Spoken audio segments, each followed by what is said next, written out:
And here we are. Now I think I'm doing pretty good. All right. Well, you sound great. It's good to have you back. We've got a What lot did to I get miss? to. I hear everything's happening. Well, there's some stuff. There's some stuff. You know, I always say, like, you know, where there's smoke, there's fire.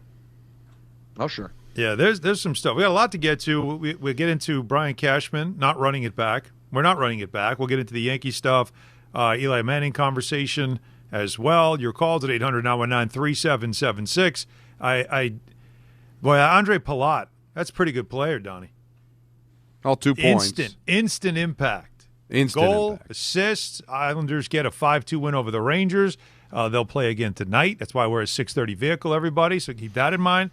So lots of things to get to, but the reason why I'm saying smoke and fire is that this thing with Giannis has been smoldering, right, since the summer. And I have said all along, the right deal, the best deal is in the summer. It's hard to do a deal for Giannis in season. The Bucks know this. John Horst he's the GM of the Bucks, and I can tell you he's telling teams that there is a deal to be made because they're finally realizing that Giannis doesn't want to be there. He won't say it publicly, but they know. And they're seeing what kind of market can we get for him right now if teams start getting crazy. But he even knows the better deal is probably in the summer, maybe even on draft night, because there's more to get when it comes to draft picks. You know where teams are picking, and then there's more future picks that you can get once you get to that point. So that's why I've held firm on that. But, fellas, sounds like something could happen. A week from today is the trade deadline, and it's starting to get a little hot and heavy. And now the smoke is it's no longer smoldering. Now there's smoke, which tells me there's a fire. And I totally buy it, and there's that sense of urgency. There's that sense of panic that, in my opinion, the Knicks should not be a part of. The Knicks are in the catbird seat. They've been from the very beginning. I know Knicks fans aren't used to that. Knicks fans are used to having to bend over backwards to please everybody. Nobody wanted to come play for your team. You're always the one that's desperate. He wants to play for the Knicks. He's all but said it. And the reason he won't say it is he doesn't want to be a bad guy. Guess what? He's being a bad guy anyway. He's booing the fans. He's really acted like a tool through this whole thing because he's trying so desperately not to be that guy that he's now firmly that guy. And I would call his bluff if I'm the Knicks. Hey, we're here. We'd love to have you, but it's going to be on our terms. We're not disrupting our season. We've just won 4 in a row. We believe we've got a team good enough to challenge in the East and get to a final. We'd love to have you, but we're going to have you during the summer. So if you want to go play your reindeer games in Golden State or play your reindeer games in Miami because you're so impatient and you can't wait, well, then that's on you. But if you really want to be a Knick, we'll see you in the summer. Well, that guy Thursday's coming up later in the show. Maybe we'll come back to that. But Peter, do you agree with Don? Like, are you kind of getting sick of this reindeer game thing? Because everybody has been whispering this, and by the way, this has been whispered for more than a year. Like, I've been hearing this for about a year and a half, almost 2 years, from different people. Like, hey, he wants to be in New York. He wants to play there. And I'm always like, well, I don't know how they're going to get him. And now it's like, okay, well, it's a real thing. The Knicks have to be feeling. If I'm in that front office, I know I'm feeling the pressure. If I know Minnesota is trying to make something happen, and Golden State, is always desperate to try to get one more ring with Steph Curry. Miami's trying to be relevant again. You never know what Pat Riley's going to do. So I'm feeling pressure of, well, I would rather wait for the summer, but I can't afford to let this guy go somewhere else, and now I no longer have a chance to get him. So they're in a tough spot, but are you feeling like Don? Do you remember the other day, Alan? I think Don was not with us at that moment. And I told you I was like sort of starting to get like close to, and I know this is insane because I have said many times, even though Giannis Antetokounmpo is not my favorite basketball player to watch, I believe he is the most instant impact player as far as making a team a contender as exists in basketball. Like, to me, he is number one in that regard. Him, Jokic, right? Anybody like that, just suddenly you're a contender because they're just they do so much on the court. Maybe Jokic is the one that I'd say I'd put even ahead of him. Maybe. Right. but Giannis is that impactful to me. But I said to you, I think I might be getting close to I'm all set. Like, there is something that he is showing here that I really don't love from the unceremonious exodus of Mike Budenholzer after being a championship coach who got that team not only to a championship, but constantly hovering around a championship, to now his attitude. And Don took the words from my mouth on the call. For a guy who's not trying to look like the bad guy, he's sure starting to look like the bad guy. And if you're the Knicks, you're probably looking at him saying, if you really want to be here, just say it. And he won't say it. He just won't. He didn't in the summer when they had some brief conversation about it, and he won't right now. And that's why it puts the Knicks in a really bad position, because if you're feeling like before next week, before the trade deadline, next Thursday, if you're getting indications from the Bucks, hey, listen, we've got a better offer, let's say Minnesota. We got a better offer there, and unless you can put more on the table that you're not willing to put on the table, we're going to go in that direction. What do the Knicks do? Like, what do they feel that pressure of, we're going to have to do it now? Because it does feel damned if you do and damned if you don't, one way or another. But getting him does change a lot of things, and obviously it is a really good business decision when it comes to the value of the franchise and all the business side of things that when a player of that magnitude comes to your franchise. This, to me, is the moment of truth for this front office over the next couple of days. But there's a few things that you got to consider. First of all, I think you're throwing away a chance to do anything this season, because you'd be trading for a player that can't play right away, right? You're going to disrupt the chemistry that you have. Now, the counter to that would be, well, what chemistry? You're just struggling. Well, you just won 4 in a row. You're back to being the 2 seed. And I still think this team has an excellent chance to at least get to a conference final, if not a final. Do I think they're winning a championship? No, I don't. But I don't think the Knicks fan could be, spitting an opportunity to go play in a final. You've only played in 2 in the last 30 years. Mm-hmm. So I'm not throwing away that opportunity. And then how would you feel if you threw it away and then you find out OKC gets bounced in the second round or suffers a series of injuries and maybe you could have won a championship? I'm not throwing a season away. And especially throwing a season away for a guy that even if you got him, do you even know you'll have him next year? Because we talked about it yesterday, Peter. With this calf injury, is this eventually going to lead to an Achilles, and I lose him for a year anyway? I mean, so there's nothing ever guaranteed, and he wants to be here. Well, show me how much you want to be here. I just don't think I would want to do it. I still think there's something about this season, and I still think that you can get him in the offseason. Just call his bluff, man. Like, does he hate it in Milwaukee that much that he's going to throw away an opportunity to play for the team he wants to play for, just to go finish out the season and try to win in Golden State? Good luck. Golden State's got some nice players, but you're in the same conference as OKC. You're in the same conference as Denver. You're in the same conference as Minnesota. You want to go play in Miami? And that team is fading. Like, there's no question. Right. We know the guys in Golden State are on the way out. They've said, Steve Kerr's literally come out and said, we understand we're at the end of the line. Now, obviously, Giannis would reinvigorate that team, but that doesn't change Steph Curry's age. No, I think Minnesota's the bigger threat because of Anthony Edwards, 24-year-old megastar. You put those two together and you try to build something going forward, with that. But that's they like Miami also. While everybody loves to, the big bad wolf that they are, I just, what do they have to offer, and then what's left there anyway as well, right? So that's right. I look at Minnesota as a team that I would be most concerned about because their GM is very good, Tim Connolly, and they have a superstar to pair him with that could be. They've been to 2 conference finals in a row here, so it's not like Minnesota's a bad team. I don't know how they make it work money wise. I don't know who you're giving up. Imagine if Julius Randle is that piece that they end up using to make the money work. But let me, before I answer to what you said, Don, about like I'd rather wait it out, make him, if you really want to be here, then you'd wait too. I trust Brian Windhorst probably more than anybody else when it comes to covering things because he's so measured and he's also very well connected.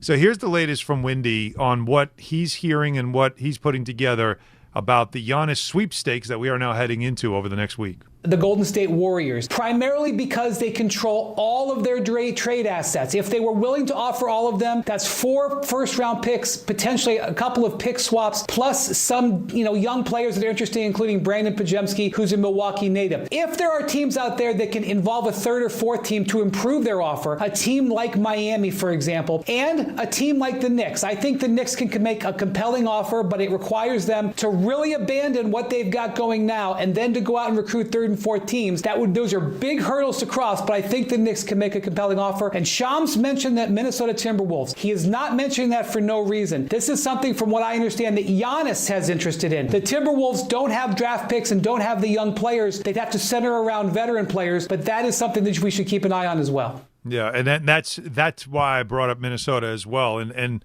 listen, so Don, that's why when you say, and I totally understand it, when you say you want to come here, don't make us blow up the team, just chill. Wait till the summer. Better time to do it. And it's really, if you think about it, those options that he laid out, Golden State and all their draft picks, how valuable are those draft picks going to be really if he goes there with Steph Curry and they're winning and they're right. They're going to be in the 20s, those picks. So that's not value. To recruit a third team, what's in it for them? If you're the Knicks, you're trying to recruit a third team. People have thrown out, some speculation that, Portland has all of Milwaukee's picks from the Lillard deal. So what if you got Portland to give Milwaukee their picks back? Okay, great. What's in it for them? Oh, they like Mikal Bridges.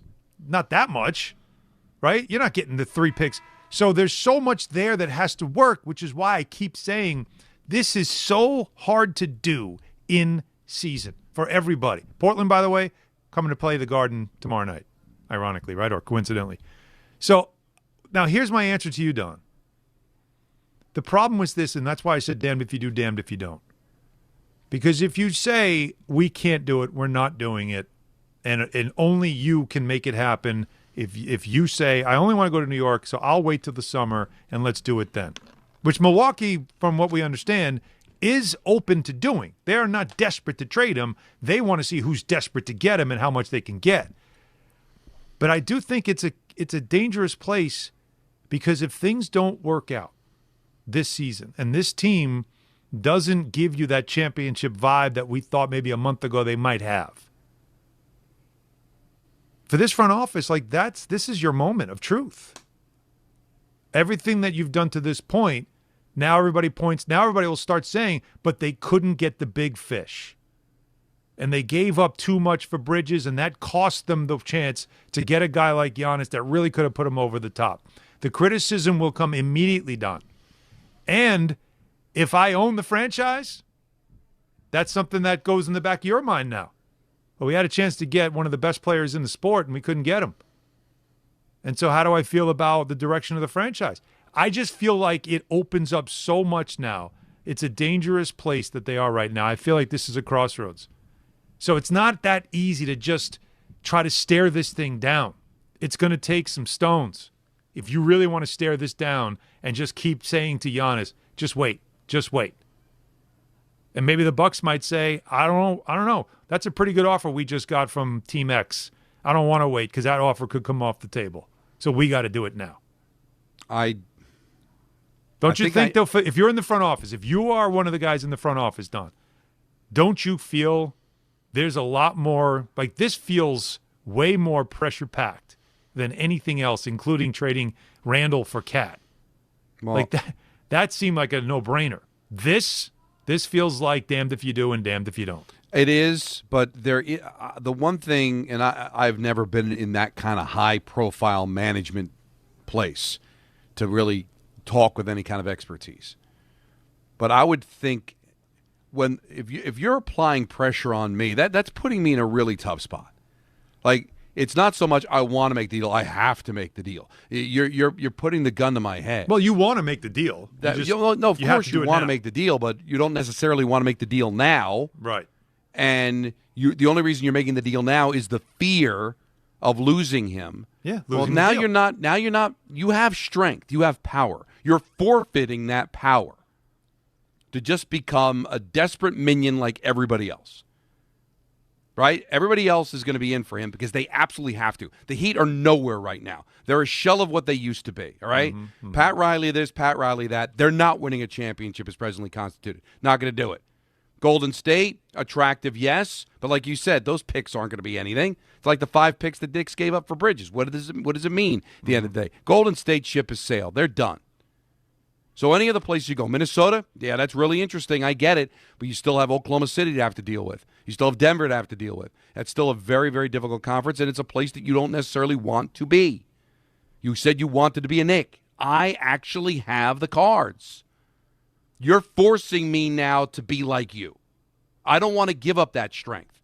True, it could blow up in my face. Yeah. But getting him could blow up in my face. He could tear his Achilles at the opening day next year, and now I'll be like, why do we get this guy? Yeah, but there's no history of a New York team getting a great all-time player and them tearing their Achilles immediately. That would never happen. Why? Well, sorry, Al. It was sitting right there. You think it could happen twice? I could see it from Riyadh. It was sitting right there. Because when you have that big of an example sitting in your lap, you have to take it off just so you don't break your lap.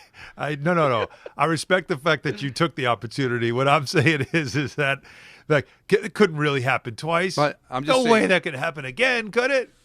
You are. Remember, you know the analogy that we always use for Alonzo and for Judge, the pool party. Alonzo's the guy doing cannonballs, and Judge is the one in the khakis and a dress shirt hanging out of the bar. The Knicks are Judge. They're the cool guy at the club that everybody wants to hang with, and now you're asking me to be the 5'8" portly guy running around trying to get the woman. You're reducing me. You're reducing my leverage. You're making me like everybody else. I'm not going to be that guy. I'm going to sit there and I'm going to wait. The Knicks can't be Peter. I don't know why you chose Peter. Alan, I'm glad you said it because it was obviously what he meant. So I'm glad you said it. I saw you look 2 boxes over. First of all, I saw Peter's look. I was not thinking about Peter. I was trying to describe a George Costanza. I do not look at Peter. I do not see George Costanza. Just saying 5'6" would have made all the difference to 5'8". You know what I mean? The point That's the thing. Is that I have leverage. He wants to come here. I'm not going to play your reindeer. I got a good basketball team. Outside of Minnesota, I've got a better team than everybody else that's going to try to trade for. Now, and I want to get calls on this because, like we reach a point sometimes of fatigue with rumors, but the reason why at 800-919-3776, get them lined up now. Because everybody always has opinions on this. What is a deal breaker? Let's go there. Because if you're talking to them, you know you have some stuff on the table. There's a place you're willing to go. Then there's a place you're like, that's a bridge too far. We can't do that. Right? So if that's true, what is it? You're going to need a third team because I don't know if Milwaukee will want a guy whose money matches perfectly in Karl-Anthony Towns. They are trying to move on from a star. Are they trying to add a guy who's kind of making the same amount of money for the next 2-3 years? I don't know if that's the case. You don't have the young up-and-coming talent that they're looking for. You have future draft picks, which, by the way, the future draft picks that you can offer, which is we're talking about like 20, 28, 30, and 32. I'm talking about in 20, 28, 20, 30. The Knicks could be bad by then because by then, whatever this run is could be over. So those picks might actually have more value than Golden State's more current picks. So you don't know. You could sell that. There's a lot of things you can sell. But is there something that you would say is, no, I'm not doing this? Because you don't worry about the multiple player thing, blowing up your roster. You could do the straight up money match. You could put also, instead of Towns, if they don't want him, you could put Anunoby, who also has a pretty big salary, and Bridges. And if they don't want either one or one of the other, the third team gets that, right? So there's way, and then now all of a sudden you have a team that could have potentially, and I'm all spitballing here, you could have a team that potentially has Jalen Brunson, Giannis Antetokounmpo, and Karl-Anthony Towns. You could have that if they don't want him. Right? You don't know. But But what are you going to give that third team to get them in? You got to entice them to join. Oh, the of party. Course, yeah, and that isn't that Cat usually somebody involves that can go in picks. That usually involves picks. I just think there's a lot of scenarios that are there. Then there's this: Milwaukee might not just want to move on from Giannis. They might look at Kyle Kuzma and say, "This guy's dead money.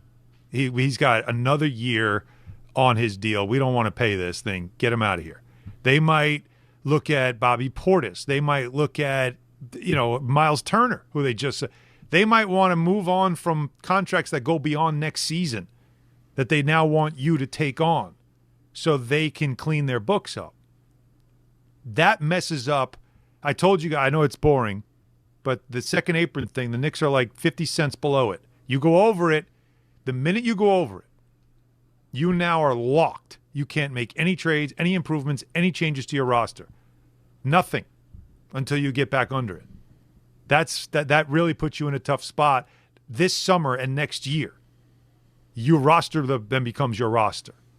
And that's, I think, something that you have to really be worried about if you're the Knicks. But like I said, what's the limit? What's your no? Because we know already the Knicks are engaged in negotiations for Giannis Antetokounmpo, along with other teams. The Bucks are talking. But what is the point that you say no? The walk-away moment. What is it? 800-919-3776. So we'll get started on that conversation again. Plenty more to get to.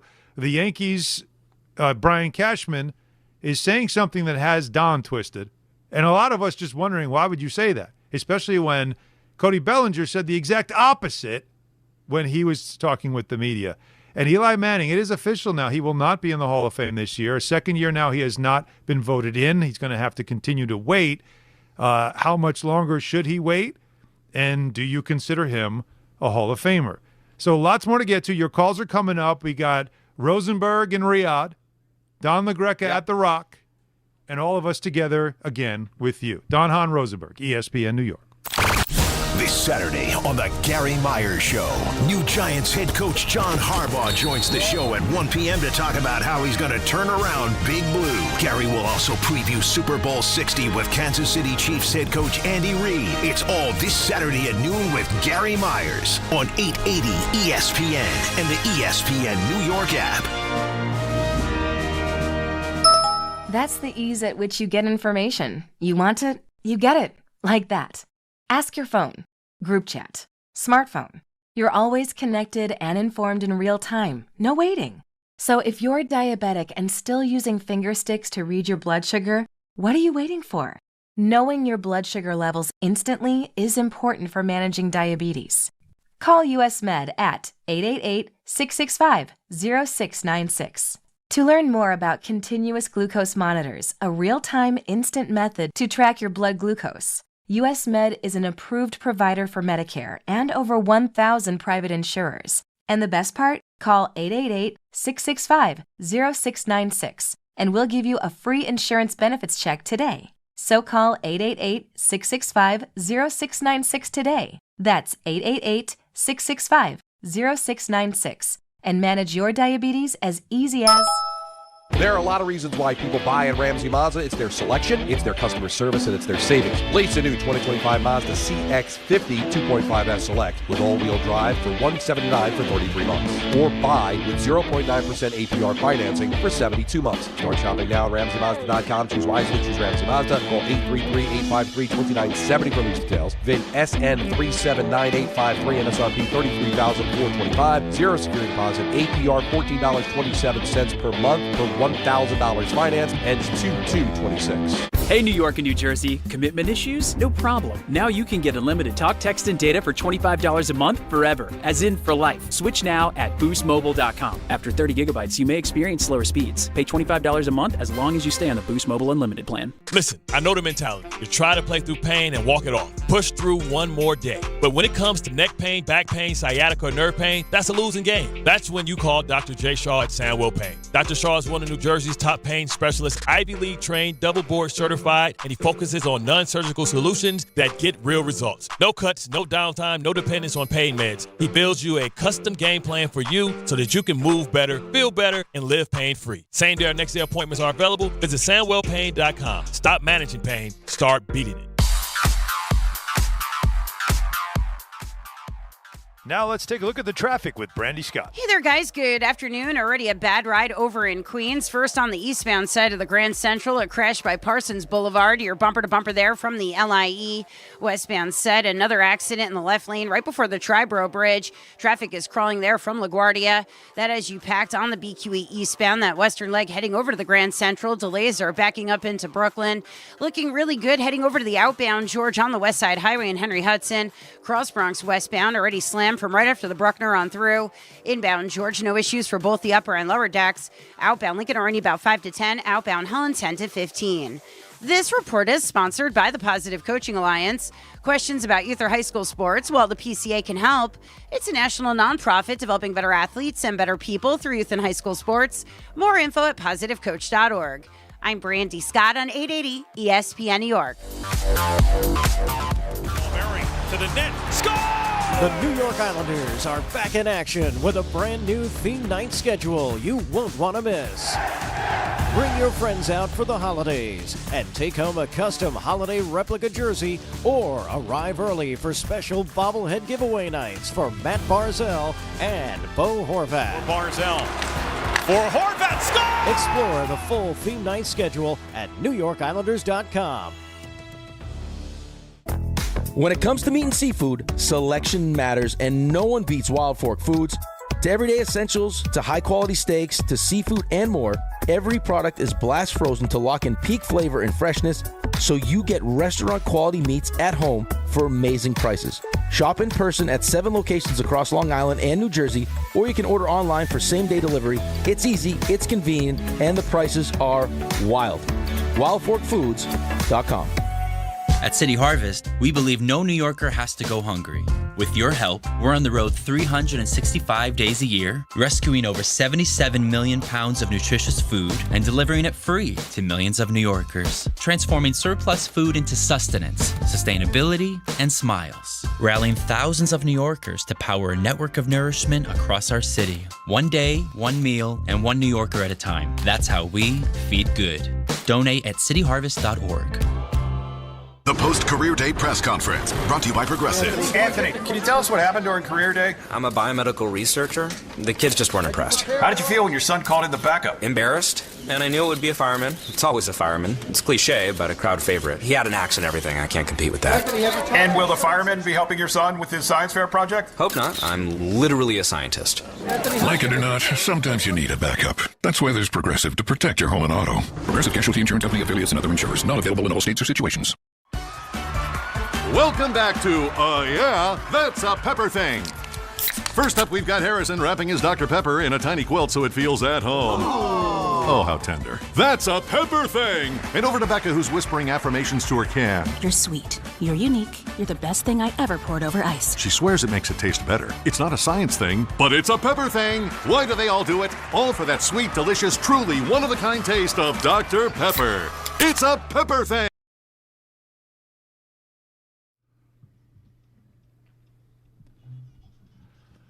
All right, so that guy Thursday at 4:30, Damien Woody at 5:30, off the air at 6:30 because Islanders-Rangers once again tonight after the Islanders get a 5-2 win last night. And former Devil Andre Palat had the first goal of the game and an assist as well. So lots there to talk about, but we want to talk with you about the latest with Giannis Antetokounmpo and how it is a week away from the NBA trade deadline. And the reporting now is getting out there that the Bucks are now seriously listening to offers, and the teams involved that are talking with them include the Knicks, of course, but also Minnesota, Miami, Golden State as some of the other competitors for him. And we're just wondering, what is the point where you say no if you're the Knicks? What is too much, and that you're willing to say we're walking away even if it means we lose Giannis to another team? 800-919-3776. Let's go to Rob in Nyack to start us off. Hey, Rob. What's up, boys? So, yeah, I understand the Luka trade was, like, totally out of the blue, overwhelming, like, whoa, how did that happen? But Luka was happy in Dallas, right? And then when I assess things, like, once you're a superstar and you're no longer happy and you express, you know, what that team is going to get in return generally will be a little bit less because you know he's not happy where he is and they want to get him out of there. So the other thing is this, like, when I look at that trade in comparison, I see Luka as better than Giannis if I'm building a franchise. I see Cat as better than AD if I'm building a franchise. So I see that gap as smaller. So there's no way I'm giving up Anunoby. Maybe Bridges if I get, like, a bench piece that I can use in clutch minutes in return. But, yeah, I'm kind of with Don on this, that the Knicks are in a good position. And Alan, wanted to hear your thoughts. I know the Luka trade seemed crazy to everybody, but the fact that Giannis is expressing that he's not happy, I think he's gettable for Cat and a little something extra. Well, again, Rob, it takes two to tango. What you're giving the Bucks, they have to want. So, and guys, you remember when that Luka deal went down, it was such a surprise, and the reason why – you know, Dallas fired everybody after that or shortly after that was because the feeling was you could have done better if you opened it up and had other teams get involved and rather than just make it a 1-for-1 and keep it a secret, right? Oh, for sure. But the thing about him wanting, the only person that wants to rush this along is Giannis. The Bucks are more than willing to wait till the summer. The Knicks are obviously willing to wait for the summer. Mm-hmm. He's not even playing right now. When's the next time he's going to come back and play? Well, they have said indefinite. Right, indefinite. He's the one who said 4 to 6 weeks, but they've said indefinite. All right, so 4 to 6 weeks. If you want to go off of that timetable, you were already into February basically. So you're talking about coming back in mid-March. He can't wait. I really, when you really break it down, the only reason there's any sense of urgency is it sounds like he can't wait. So he's willing to risk being a Knick because he can't stand playing from the middle of March to the middle of April, 1 month with a lousy basketball team in Milwaukee? That's it? It's interesting, right? Because if you're the Bucks and you can wait, and you're the Knicks and you can wait, what is the reason for opening this up other than to see if you can get a team that's going to maybe give you more than they want to? Maybe you can get a better deal or at least get somebody desperate. That's why I've constantly said I don't see this happening in season for exactly what we're saying. And also because the honest thing, if he gets traded to a team and plays right away, then we know this second cap thing was bogus. Right. But you're right, Don. I didn't even think about that. If you can't even use him until March anyway, and then you got to acclimate him into your team and then try to make a run now. No, you're probably throwing any chance of doing something this year away. Now, like I said earlier, the counter is most Knicks fans don't believe they're winning a championship anyway. But are you telling me right now they can't get to a final? No shot. I can't say that. I think it's still going to be tough because it looks like the Pistons are really good. But I think this team, even if they got swept by the Thunder, you telling me that's not nothing?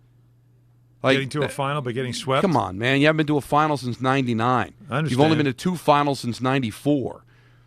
I mean, you're willing to throw that away because you got to get Giannis now and have him sit there maybe for 6 weeks and not play. Well, Don, we could have a conversation of whether or not the Knicks can get out of the first round if they get the wrong matchup because of the way they've played. Sometimes you're seeing teams that can kind of beast mode them a little bit, right? And that's not a good sign, right? But what's the Towns has not been right all year. Last night he had 22 rebounds, which is remarkable, but he was 3 for 11. Still couldn't shoot, couldn't score. Got blocked by a guy who's 6'8". But you know that's something that you got to get him right. It was good to see Bridges get right, but. All right, but I don't know what the percentages are of going to the final. Is it 50-50? Is it 40%? If you make this deal for Giannis and he doesn't play for the first month you have him, plus the assets that you would give up, you have zero chance of making a run. So you're totally against this then? You sound like you're totally against it. I'm calling his bluff. I'm admitting that there's a chance it could blow up in my face. But if I'm confident in what I can give up, I'm confident that he wants to be a Knick, I'm willing to roll the dice. I do like the idea of getting to play things out here and see what you have with this team, see if you can get Cat right, and then you see where the chips land in the summer. I also like the idea, not unlike how I felt about, teams being too aggressive to back up the Brinks truck for that coach to show how desperate they are. This is a Knicks team that's pretty good. And, yeah, it just seems like to do something rash right now. I get it. We're more than halfway through the year, and it's not going exactly how you hoped. But, guys, are we saying that there's no chance this team pulls it together in the final quarter of the season? They get healthy, they get right, and you start to feel good? It could happen. I can't be sure of that. Last night wasn't nothing, right? You went out in the second of back-to-backs, having to travel to Canada, right? You would have lost the 2 seed, and you came up with a big win. You won 4 straight. I know it's been inconsistent, but if you believe in your team and you believe in management, see, I just think a lot of Knick fans are coming from a place of how it used to be, where your hat's in your hand, you're desperate to try to get somebody to come play for you. It's very rare that you're sitting there knowing that player wants to play for you, knowing that your team is good, coming off a conference final appearance. This isn't the Knicks missing the playoffs 5 straight years. Nobody wants to play for you. They got clown management. Relish what you are right now. Take advantage of it. Use it. Let's continue with the calls. So go ahead, Peter. I was just going to say, you could even go on right now and probably bet and get decent odds for the Knicks to make the finals. And if you did while you're there, it is the last call for football on FanDuel and Football. One final Sunday, one last kickoff, the final chance to place your bets before the NFL season comes to a close. This is Super Bowl 60. That is so crazy every time I hear that number. And FanDuel is making sure you're in on it. If you're a new customer, bet $5, get $200 in bonus bets if you win. So whether you're backing the favorite, you're riding with the underdog, or building one last same-game parlay, make it count, because after the Super Bowl, the season's over, and football is officially done. Last call for football on FanDuel, an official sportsbook partner of Super Bowl 60. Visit FanDuel.com/local to get started. 21 and over, physically present New York. First online real money wager only. $5 first deposit required. Bonus issues non-withdrawable bonus bets that expire 7 days after receipt. Restrictions apply. See terms at sportsbook.fanduel.com. For help with the gambling problem, call 877-HOPE-NY, wire text HOPE-NY 467-369. And with that, Alan, let's talk to the people. Yeah, you did some quick voice there, which was really good. Flawless, in fact. Micro Machines at Jays. Spike in St. Pete. Spike, how you feel about all this? I feel great about all this. It's great to talk to you guys. Technology is amazing. Peter being in Saudi Arabia and Don at Prudential, and you, I guess, at home. I feel like opening my window and saying, hey, guys, calm down, quiet. It's amazing how technology works. Look, I saw for the last 4 games, I saw a lot of things that I liked, and I saw some things I didn't like. The last 16 minutes of yesterday's game, I went over 5 times. JB looked like he wasn't feeling well. He pulls him out. Kolek has a knack of keeping his head up and seeing the floor and making that bounce pass, which is so beautiful, Alan. It's so timely. And if I told you that JB and Cat would get under 20 points, whatever they got together, and they win the game handily, I know they played a team, as Yubi said, you can't teach height. That was small when I saw, what's the kid's name, Scotty Barnes jumping center. But you won without Mitch. You won without Deuce. They both had career years. Mitch has played twice as many games. The only threats I see, and I may be old, but my eye is still good, are Detroit, who lost 3 games at home last year. That's why they beat the crap out of them at the other game, and Boston. And that's not because I love Peter. That's because Joe Mazzulla should be Coach of the Year in the East. Yeah. So I don't think you do a thing. I don't like Mike Brown as much as I like Tibbs. I don't know why he put Clarkson in the doghouse, but he had to use Kolek yesterday. Yabusele was a bad pick, and the bottom line is they had 14 games before yesterday, and they had 4 back-to-backs, and Michael said that means no Mitch. I said no Mitch, no Deuce, and you go out to a team that's undersized.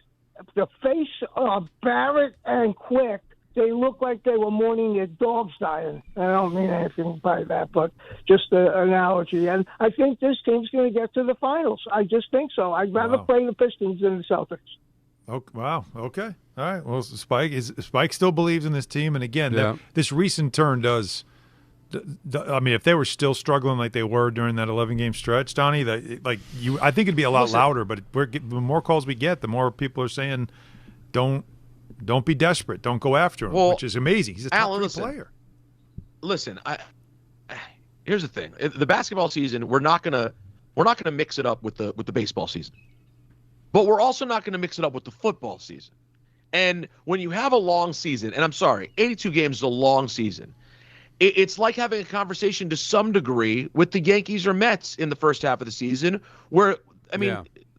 I don't want to, Don, think about the New York Mets last year. Think about the Yankees in the past couple of years. There are times where teams completely change. I think it's actually kind of smart and mature of fans to not panic and actually think, hey, we have a team that went to the conference finals last year.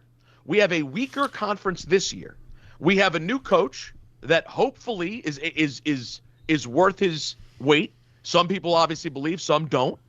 And you feel like you have a slightly better team than you did last year. So why would you not want to roll the dice and see where this thing goes after the All-Star break? And when you take a look at Kat's comments where he basically admitted that the whole possibility of being traded for Giannis has affected him, does he become re-engaged if he knows, or at least I know I'm here for the rest of the year, and I got a chance to do something here? And then once we get to the summer, who knows? But, will that re-engage him to know that he's going to be here?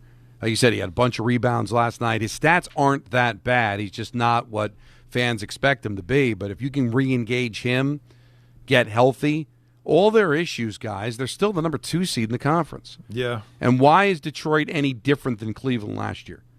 Right? Cleveland ran away with everything in the regular season, and then come postseason, you saw what happened.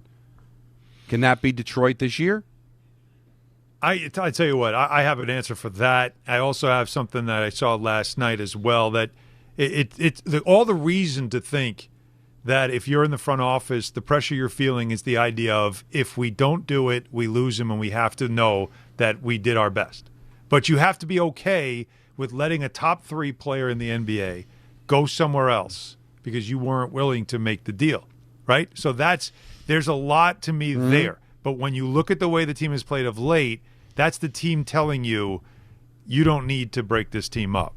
So something I saw last night we'll get into. 4 o'clock hour, we'll get into the baseball, as Don has mentioned, with the Yankees. And run it back has become a thing that everybody's saying, except for Brian Cashman. So we'll get into that in the 4 o'clock hour as well. But more of your calls coming up, 800-919-3776. Don Hahn Rosenberg, ESPN New York.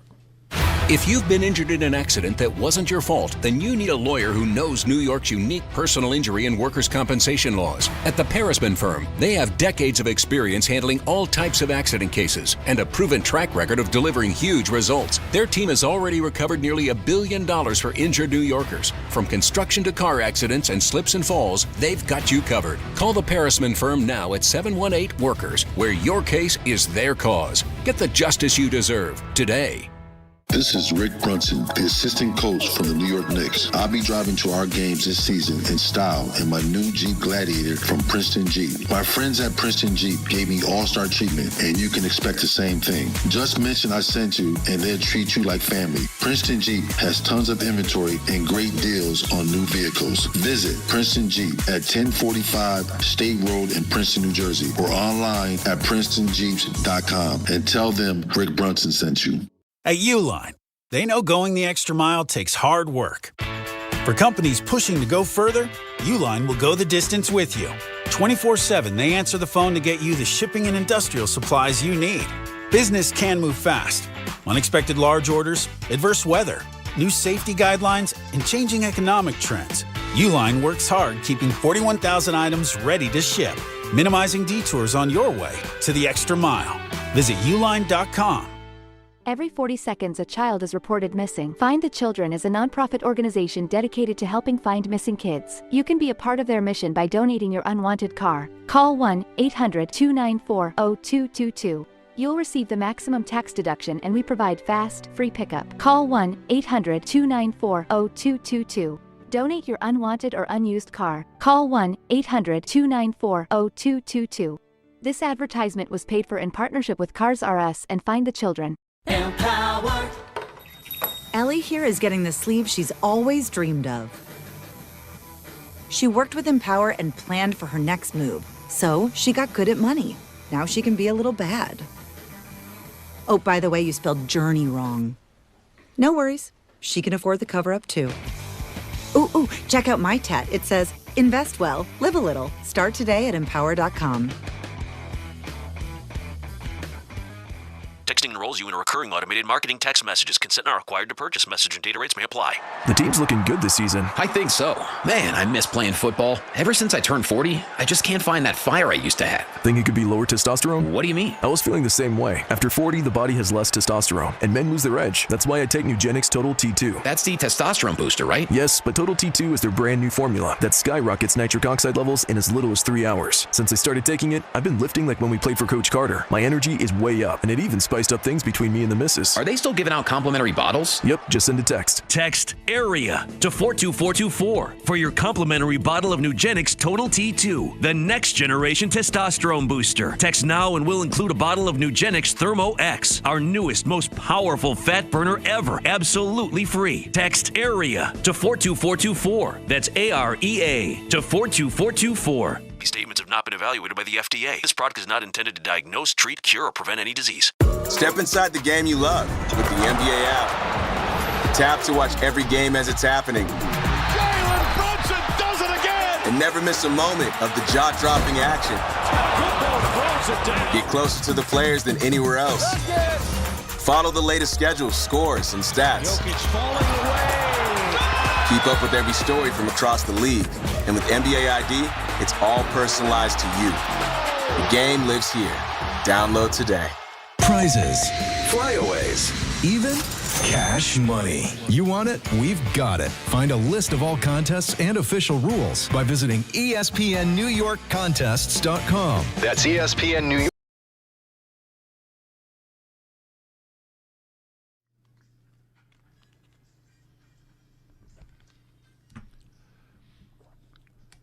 So the Knicks, by the way, have to make it a by the way because the Giannis news and a lot of the chatter about it around the NBA that really kicked up this morning again really became a priority because it was the most recent thing. But the Knicks did get a very impressive win last night in Toronto. Second game of a back-to-back, as Don mentioned. And this was impressive because you had no Robinson and no McBride. They sat out for injury management because of the back-to-back. Jalen Brunson was under the weather. He was questionable even before the game started, but played because that's what a captain does. Josh Hart was questionable because you saw him limping around after the game last night. But he played because, again, he's a leader. It's what he wanted to do.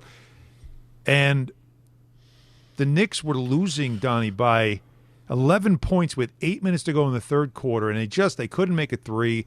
They didn't look like they had it. Then all of a sudden, it just started to click. Tyler Kolek came in, passing the ball around, doing a nice job. He hadn't played in a while. And then Bridges suddenly got hot. I don't know if he had a great game, but it was something about Bridges that he just looked different. And he started scoring. He scored 20 points in the third quarter. The Knicks went on a 27-4 run to end the quarter. And suddenly, from down 11 to up 12 going into the fourth. Turns out they outscored Toronto in the last 20 minutes of the game by 40 points. Wow. So won the game going away, 119-92. And after the game, Bridges, who ended up with 30 points. Now remember, 2 games ago in Philadelphia, that's his hometown, he was 3 for 16, got benched, didn't play the end of the game.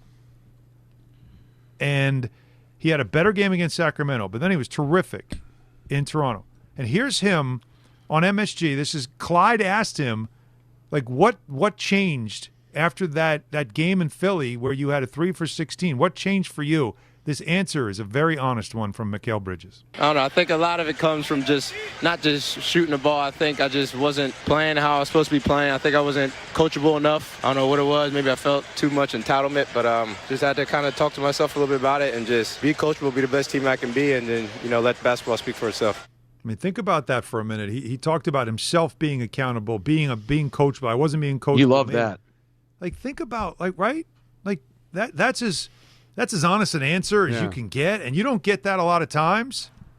And it said a lot for me, and maybe even for him, thinking about his mortality as a Knick over the last couple of days. And he's thought to himself, no, I don't want to go anywhere. I need to be here, and I need to get my head right. I know it's a little rah-rah for me to say this, but if they don't make this move, how much does that galvanize that room? That the organization says, we believe in you guys. It's a great question. We got a chance to get Giannis, but you know what? We're not going to do it because we think you're good enough. And what does that do for Cat? What does that do for Bridges? Because obviously there's always going to be that feeling of negativity or apprehension that they're really as good as they're supposed to be. I mean, I would think that'd be a rallying cry for the room, that they believe in us. Because how does it feel right now in that room? That you went to the conference final last year, and all anybody's talked about this season is how you got to get better. You got to get Giannis. You're not good enough to win unless you get that other player. And then you turn around and not get that player. Not because you couldn't get him, but you make the statement, we're good. We're good. That's the thing. You're right, Peter. Even going for it and not getting him could be do damage. Right. You can't just like, it seems like you don't communicate with the players. Time passes. It looks like it just didn't work out. It has to be an affirmative statement of we're good. We don't need to blow this thing up. We love this team. Let's make it happen. I know it is a little rah-rah. It is a little major league. But it is nice when you hear things like that from Bridges. It does make you think. And by the way, even through Cat's weird-ish behavior, he still, Alan, I'm not wrong, he still has moments of being very reflective and wanting to get this right. But I don't think the heart and good stuff, I really do believe sort of in the core fabric of this team mentally, emotionally, intellectually. I think it's there. It just hasn't all come together yet. And maybe something like that would work, Don. It's so interesting you say that, Peter, because you throw out Major League and like every corny sports movie, last to first rallying cry. It's really not going that deep. You're a 2 seed. You went to the conference final last year. It's not rah-rah, let's be the 69 Mets here and let's come out of nowhere and win the thing. No, you're there. You're right there. And that little bit of belief could be enough for you to be able to just get over the top and at least get to where you were last year. Both of you are saying things, which is why I said this feels like a moment of truth for the front office. Because here is an all-time great who could change everything. And if you say, you know what, we're stepping away, what does that do? When you walk in the room and go, you know what, guys, we could have traded for him. And we said no because we want to believe in you guys. That could galvanize the room. That could maybe clear Cat's head. Or it could, end up being a mistake if those guys don't follow through. So it is a very interesting point. Josh Hart retweeted that interview that we just played with Bridges. He said, this is the realest and most impressive post-game interview you will ever see. Proud of my brother. You could tell they've had a lot of internal conversations, this group. They have. And Peter's right. You got to be smart about it. You can't wait until you don't get them and say, well, we never wanted them in the first place. Yeah. Like a week before the deadline, say, we're out. We're good. We like our team. Yeah. It could be a great story. Plus, it really sticks it to Giannis, too. Like, all right, how bad do you want to be here? How bad do you want to be a Knick? And I love that point you added, Don. You're not doing this with a last-place team. Right. This is a really good team who was in the conference finals last year. The best team in the conference is down their best player, and there's another team that's really good that this Knicks team can handle and play with in Detroit. This isn't a crazy – you're not asking the Wizards to do it, okay? This isn't a movie. This is a very realistic thing. Well, one thing I will say, though, is can't do nothing at the trade deadline, though, because you still got to get a dog or two added to the team. Vinny in Bergen County. We got a lot of calls on this, so let's keep going. Vinny in Bergen County, you're up next, Vinny. Hey, how you guys doing? Good. So, Don, you're talking sense. Peter, you're talking sense. Hahn, you're talking sense. Why get rid of it? Why go for Giannis right now when you can upgrade at the Hukporti position, you can upgrade at the Yabusele position, and you put a team together that didn't make it last year? They made moves. They got Clarkson. You see Kolek now. You got these guys. Everyone's playing pretty well. I know they had a couple rough games, but upgrade at those positions. I just want to know what you guys think. You make those upgrades, and I don't know. You think you go on a pretty good run. That's the thing, Vinny, and thanks for the call, is the subtle moves that might not get headlines, and casual fans will throw their arms up going, who's this guy? What'd you do? You could have gotten Giannis, and you got this guy instead. Like, those people say that. But those are the moves, and Don, we've seen this throughout sports, and all the sports you and I have covered. Sometimes those subtle trades at the deadline are the ones you talk about in May and June and say, no one made a big deal about this trade when they did it, but what an impact this guy has had for this team. Those are the nice ones, right? Like we were just doing the whole John McClain thing back on Tuesday, that the deal the Devils made in '95 to win the Cup was Neil Broughton. And I remember when they made the deal, it's like, all right, well, Neil Broughton, kind of old, nice player, third lines, and he's scoring big goals, and one of the reasons why they won. Those are the ones. Like, there could be times you make trades that sends a message to the room. We believe in you. That's why we made this deal. Yep. And then there's deals you make, we don't believe in you, and that's why we made this deal. They need to make a deal that says, we think you guys got it. We just want a little insurance. We just want a little depth. We want a little maintenance deal to help this happen. I think that's important to the room, man, especially the psyche of this team, which does seem to be fragile. It can be. But it'll be amazing that if on the other side of this thing, if Karl-Anthony Towns is still in a Knicks uniform, if all of a sudden whatever's going on in his head suddenly miraculously disappears. More of your calls coming up. We know they're not going away. 800-919-3776. We'll continue with you on that. But let's also get into what sounds like the motto of the season for the Yankees. Run it back. Just don't mention that to Brian Cashman, because he said that's not what's going on here. Do you agree or disagree? That is coming up as well. Stay with us. Hahn Rosenberg, ESPN New York. Not all F words are bad. Some are actually great, like fast, free fiber for 4 months. Yep, switch to Optimum Fiber for as low as $25 a month. Plus, for a limited time, you can get 4 months free, HBO Max included for 1 year, and a 5-year price lock. Don't wait, this free fiber deal won't last long, and the fastest, most reliable, most consistent internet speeds await you.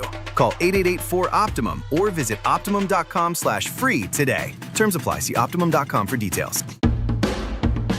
There are a lot of reasons why people buy at Ramsey Mazda. It's their selection, it's their customer service, and it's their savings. Lease a new 2025 Mazda CX-30 2.5S all-wheel drive for $189 for 33 months. Start shopping now at RamseyMazda.com. Choose wisely. Choose Ramsey Mazda. Call 833-853-2970 for details. VIN SM844-681. MSRP $29,075. Zero security deposit. Ends 2/2/26.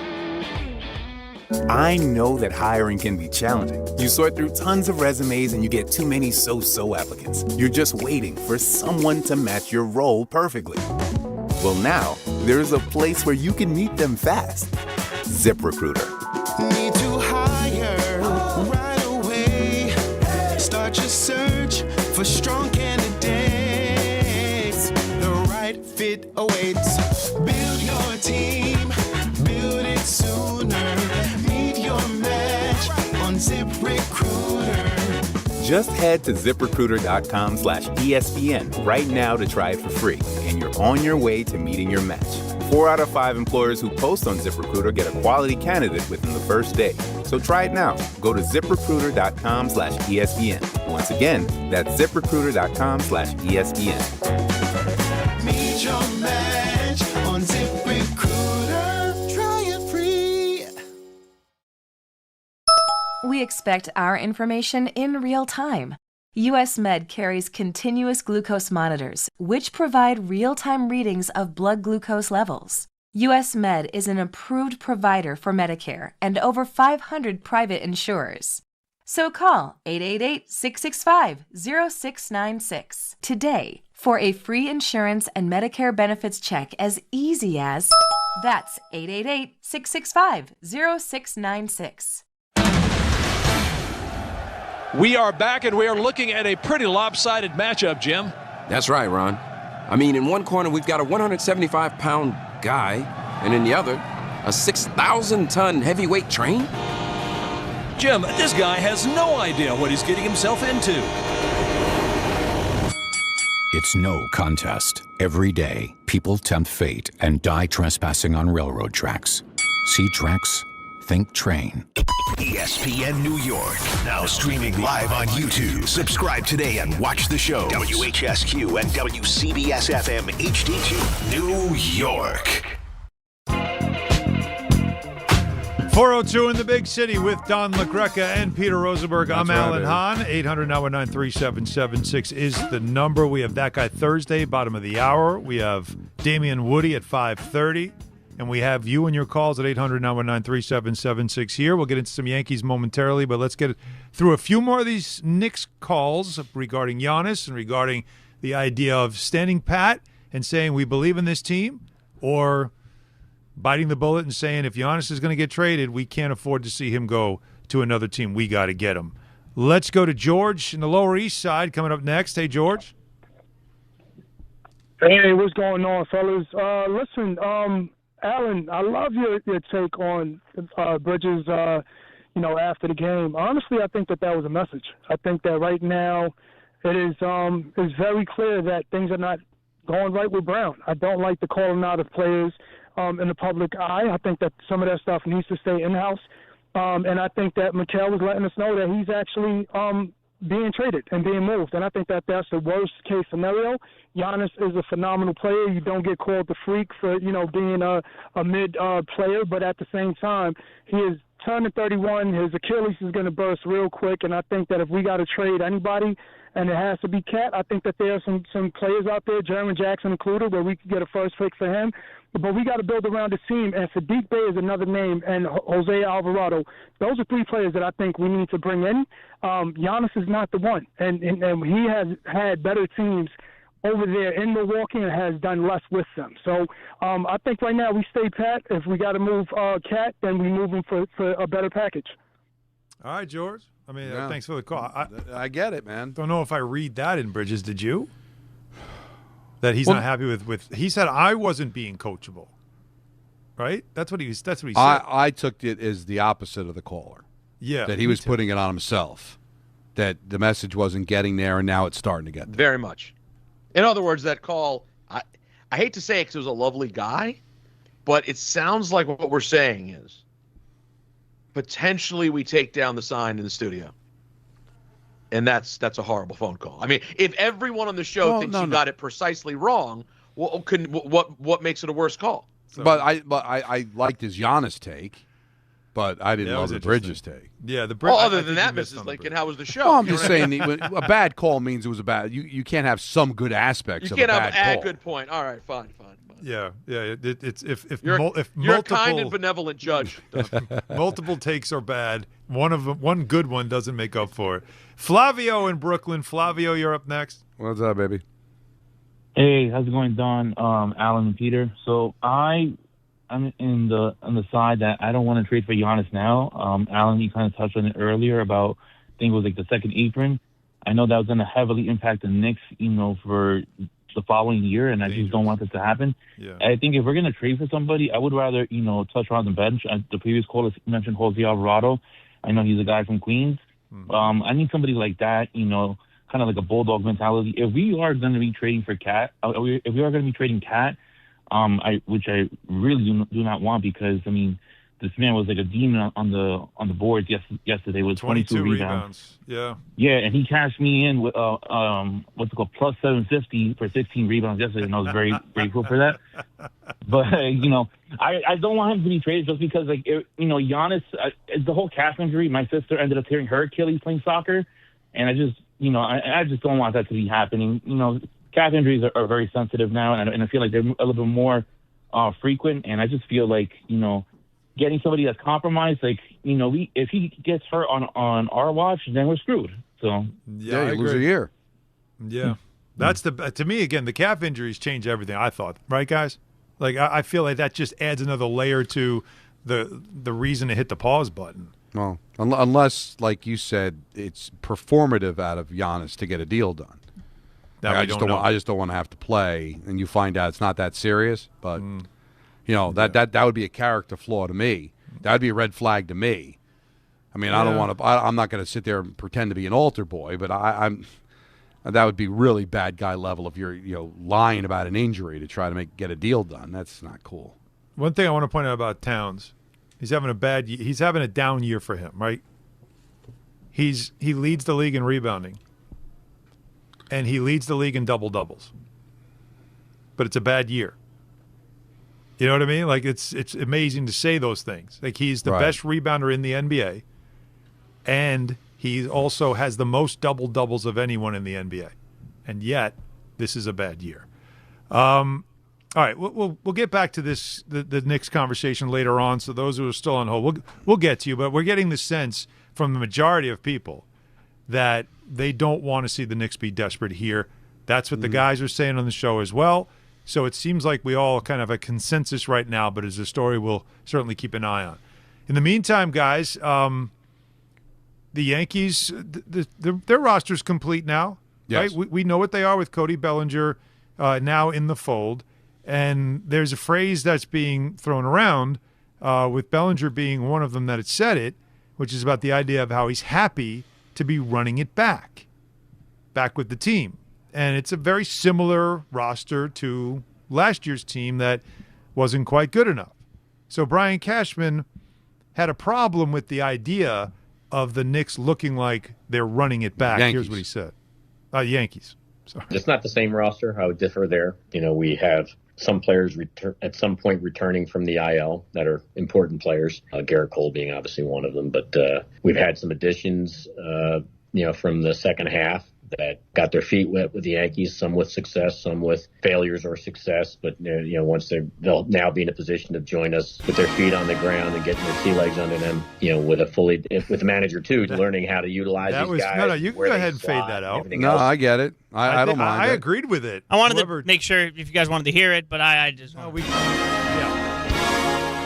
Peter, do you approve of the use of the play it out music on this one? Listen, guys, I always approve of the play it out music. Not as much as Don, who would rather play the play it out music than ever even hear the person. But I generally approve. Well, that's what I was going to say, Peter. I thought if we went to Cashman and you just heard the music, I think you would have approved. That's fine. Cashman's voice is the music. He's his own play it out music. Like he literally, it's Sleepy Time Bobos. Right. At the Oscars in February, they should play a soundbite of Cashman when they need you to be done. You want to get people to wrap it up. Just hear that monotone voice. You know it's going to go on for 40, 50 seconds. Listen, I in the K-Show days, I always yearned for the occasional Hal Steinbrenner call because Hal would give us a little something. And Cashman's a master of the filibuster. He goes and you rarely get anything. That's why I think if Brian ever heard us talk about this, at least I hope he would take it as a compliment because it's very strategic. He does that. He reduces the number of questions you ask, and he kind of lulls you into a place that he wants you to be. So that's why he does it. Because I've talked to him. He's an engaging guy. He's a fun guy. But he knows how to get the most of an interview by giving you the least he possibly can. But I don't know why he's so sensitive about the running it back, why that's pejorative. Why couldn't he just say, hey, listen, we're running it back because we had a damn good team last year that literally came within one game of being the Blue Jays, right? They tied the Blue Jays. The Blue Jays had the tiebreaker, and the Blue Jays went to Game 7 of the World Series. So I don't know if the Yankees would have done that, but they would have had the opportunity had they had the tiebreaker, won one more game, they win the division, they've got the easier path, and they might be back in the World Series. And you're talking about a team that's gone to back-to-back World Series while you're blowing it up. But he's playing semantics. Oh, we're getting Cole back. Oh, we have the guys that we acquired during the season, like Jazz. All right, but when we say running it back, we're talking about running it back with the team that you had down the stretch, right? We're talking about McMahon at third base. We're talking about Jazz at second or wherever you end up playing him. That's what we're talking about. And Bellinger was using it as a compliment, like happy we're running it back because he's saying, I want to be a part of this team. I like the direction this team is going. What is so wrong with that? Now, fans are going to look at it as a negative because they didn't add anything, because fans want an all-star at every position. But why couldn't Brian just own the fact that this is the team he likes? Because then later on he goes, hey, I defy anybody to say this isn't a championship roster. So why are you even arguing about the running it back? Why not double down on it? If you really since when do you care what the fans think anyway? Well, he does. We know he does, right? And by the way, if they ever do a remake of Ferris Bueller's Day Off, he certainly can do the Bueller. Like he's got that's the voice that he's got. What was his name again? He had a game show. He was yeah. Peter, you remember his name? He ended up making some money. Did pretty well. A couple of commercials. I got to look it up. But yeah, because he was wasn't he like a writer for Nixon? He could have been Peter's dad. But on a Democrat, but not a writer for Nixon. But I'm saying your dad was the Democratic version of. Why can't I think of his name now? Oh man, Bueller. Hello. Bueller. Hello. He's sick. Well, why am I spacing on his name too? Brian Come on, could Don. do that. Don's got it. Ben Stein. Ben Stein's money. That was the show. There you go. Yeah. So. But your dad was the Democratic Ben Stein, right? But he was much more entertaining. I never give my dad's leanings on the show. You know that. Well, but McGovern, it's not hard to look up. Don, the kids are so young. They don't even know who McGovern is. But it says it in the drop. Oh, well, let's say it. It's in the drop. McGovern, Democrat, for the people. For the people. For the people. I know sometimes we got to beat our listeners over the head, but. Honest to God, I can honestly say I think underrated. We've never discussed this. I think that's an RJ Santillo vehicle, and I think it's one of the most brilliant polls of all time because I didn't know it existed. So that didn't come from anything except Michael making fun of my dad for working for McGovern, and then one day RJ just dropping the audio of the real commercial from and we lost it. That was a moment. Alan, picture that out of nowhere. I'm getting ragged on it for no reason. And then you just hear that clearly 1971-2 commercial. A moment in time. And how do you lose to Nixon? Let's be honest. I mean, got throttled. Now, isn't that such a mad dog thing? I mean, how do you lose to Nixon? No. Come on, McGovern. Get your act together, McGovern. It was sitting right there for you. You got to write better scripts. You guys should have won. That's another one of my friend Zach, who grew up here. That's one of my friend Zach's favorite all-time Mike and Chris moments. Is when he heard them having a legitimate argument over presidents and doing it exactly like that. And no one talks about Harding, Mikey. There's nothing better too good than if you just create their arguments or their debates, but put over actual anything historic moments that maybe if Taft had a salad now and then.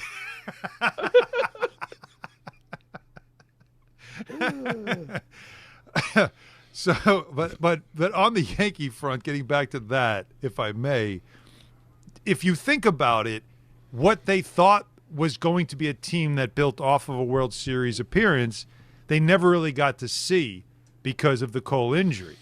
And then you add to it, hold my calls, if you add to it the fact that they did make adjustments to the roster midseason that everybody realized this team needs to get more athletic. They need the things they needed to do midseason, it looked like they finally addressed. Third base. All that stuff to me was addressed during the season. Right. So when you look at them in totality, what is it, other than everybody wanted them to do something with Volpe, what is it that they're lacking? Right? What are they lacking? That's what I want to know. What's not good enough? I think what they lacked and they tried to address, we'll see if it's enough, is to just button it up.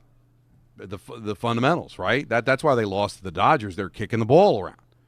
Poor decisions running the bases. And that's why you try to strengthen the defense by bringing in Jazz and bringing in McCann at third base. You were trying to address that because that was the problem, right? I mean, listen, the offense always seems to disappear in the postseason. We know that. They've addressed that. But the offense in the regular season it seems to be more than enough. But they just didn't seem mentally like they were in the game. They seem to change that, and we'll see if that continues to move forward this year. But I remember you, in the middle of last season, you were screaming that they didn't address the problem because there were still kicking the ball around, losing games because they just weren't mentally sound.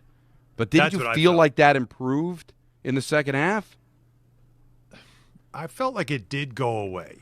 It was the Volpe thing took on a life of its own because he had the yips for a while, and then we didn't know was the shoulder injury real or not. So you had that going on.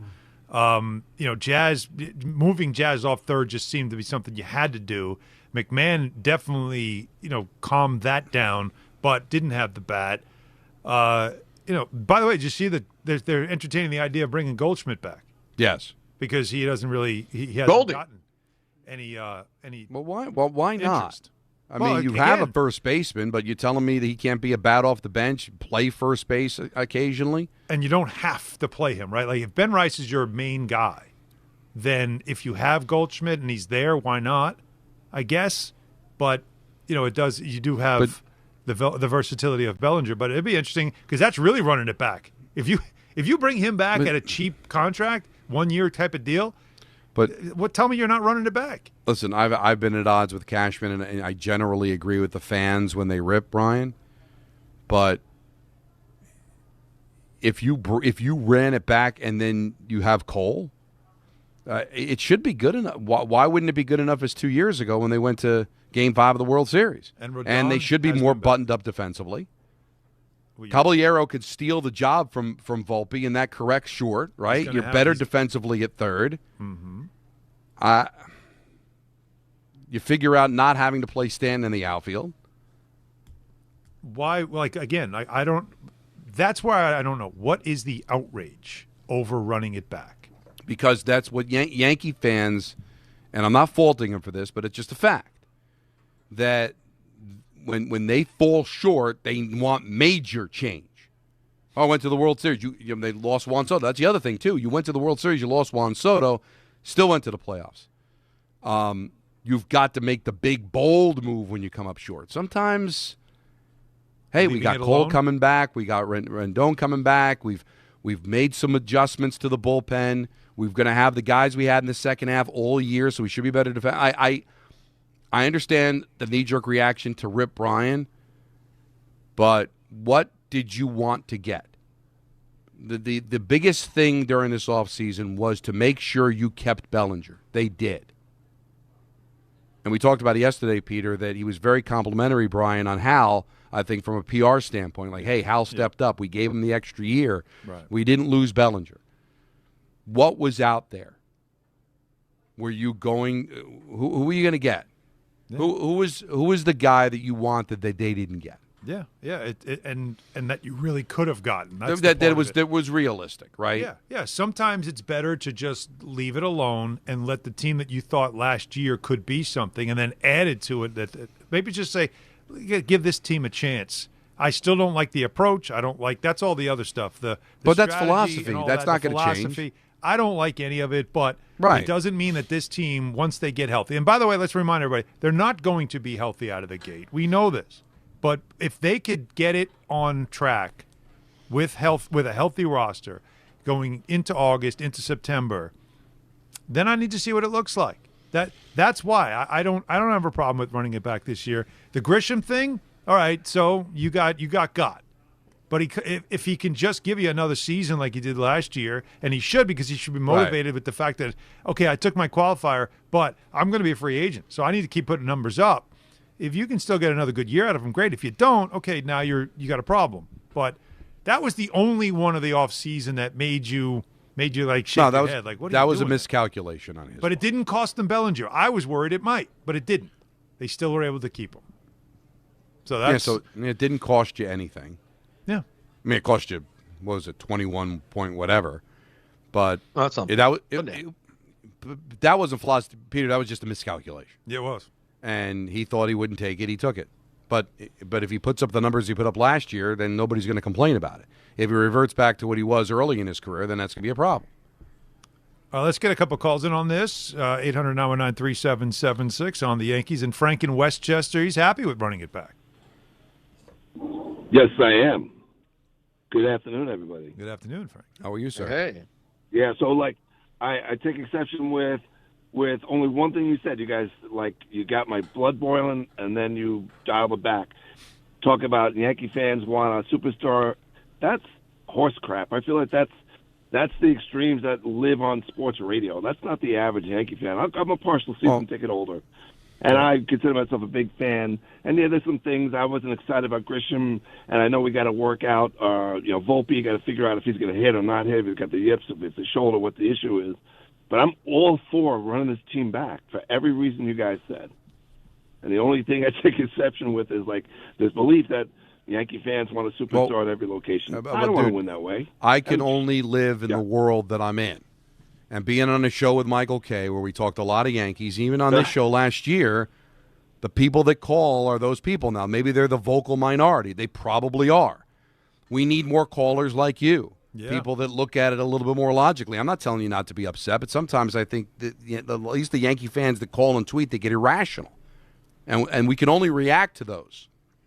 Because that's what we hear all the time, right, Peter? That's all we heard on the Michael Kay show, at least. And everywhere. I mean, come on. It's the Yankee fan way. Again, I keep reverting back to this, but, Alan, you weren't there. It's just that whole year the Judge was breaking the American League record for home runs, and most of the conversation was, why is Joey Gallo on this team? Like that's all we heard all the time. I remember. All we talked about. Dude. I remember. Don't focus on that. He's a bad player. I get it, but you're like 20 games above 500. Stop. But it's the happy being miserable that I think happens with not just Yankees fans. I do think there's a loud minority of New York fans that are just happy being miserable because it's the easiest way to do it. Even in the good times, I always joked that if like the Knicks win the NBA championship, the next day someone will go, well, they're not going to win 2 in a row because of this and this and like, you know what I mean? Like instead of just you can't ever just be happy. The Knicks or have optimism. The Knicks are one of the perfect examples of what you hear from callers isn't necessarily what the fan base feels. Yeah, was Carmelo Anthony. We would take phone calls all day. Melo's a cancer. You can never win with Melo. Blah blah blah. And meanwhile, I'd watch Knick games, and every time Melo touches the ball, the building was like electric, and they were cheering him. And now they want their number retired. Yeah. Because it's the vocal minority of fans. Because let's face it, just like social media, you're probably going to call to complain more to call and rave about your team, right? You're going to find something to complain about. That's usually what moves the needle. Finding the negative. We're guilty of it too sometimes. We'll lead with the bad story than the good story because we know the reaction to the bad is going to be way better than the reaction to the good. Oh, the calamity, right? That's what no, you're right. Love to live in that world. All right, so we have calls. We'll keep going with them, but we also have that guy. That's right. Thursday. Do you have a that guy? I have a tremendous that guy. Oh, well, we know who we're leading with then. Peter? Do I have a that guy? I need a moment. Okay. Well, you got a couple of moments because we're going to go to break here. 800-919-3776. That guy Thursday on your calls. Hahn Rosenberg, ESPN New York. Do you have trouble getting in and out of the bathtub? Are you afraid you'll slip and fall entering or exiting a tub? Safe Step walk-in tubs can transform your bathtub from an area of concern to a calming refuge. Call them today at 1-800-731-4558 and save $1,600. Safe Step walk-in tubs and showers are proudly made in Tennessee and offer an ultra-low step-in, avoiding that difficult climb over a traditional bathtub wall. They also offer a variety of therapeutic benefits that may help soothe your aching muscles and joints, increasing your mobility, boosting your energy, and improving your sleep. Safe Step walk-in tubs are designed to easily fit your existing tub space and are often installed in as little as 1 day. Just dial 1-800-731-4558 today to save $1,600 and receive a free shower package. That's 1-800-731-4558 for a free no-obligation consultation and to save $1,600. Safe Step walk-in tubs. Safety never felt so good. Ox Spine at New York Presbyterian is always in pursuit of a better way to heal the spine. We're getting more people moving again with minimally invasive, non-surgical, and surgical treatments with innovative solutions for every back and spine condition and your unique needs. Expert spine care is available now across New York City and Westchester. Find a doctor at nyp.org/oxspine. Stay amazing. New York Presbyterian. This is Rick Brunson, the assistant coach from the New York Knicks. I'll be driving to our games this season in style in my new Jeep Gladiator from Princeton Jeep. My friends at Princeton Jeep gave me all-star treatment, and you can expect the same thing. Just mention I sent you, and they'll treat you like family. Princeton Jeep has tons of inventory and great deals on new vehicles. Visit Princeton Jeep at 1045 State Road in Princeton, New Jersey, or online at PrincetonJeeps.com and tell them Rick Brunson sent you. Hey, New York and New Jersey, Boost Mobile has an unlimited talk, text, and data plan that's only $25 a month forever. Meaning you'll only ever pay $25 a month for the rest of your life. Who wouldn't want unlimited wireless when it only costs $25 a month forever? If you don't, you must be one of those people who enjoy overpaying for their phone plan. $25 a month forever is truly as good as it gets. So go online and switch now at boostmobile.com. After 30 gigabytes, customers may experience slower speeds. Customers will pay $25 a month as long as they remain active on the Boost Mobile Unlimited plan.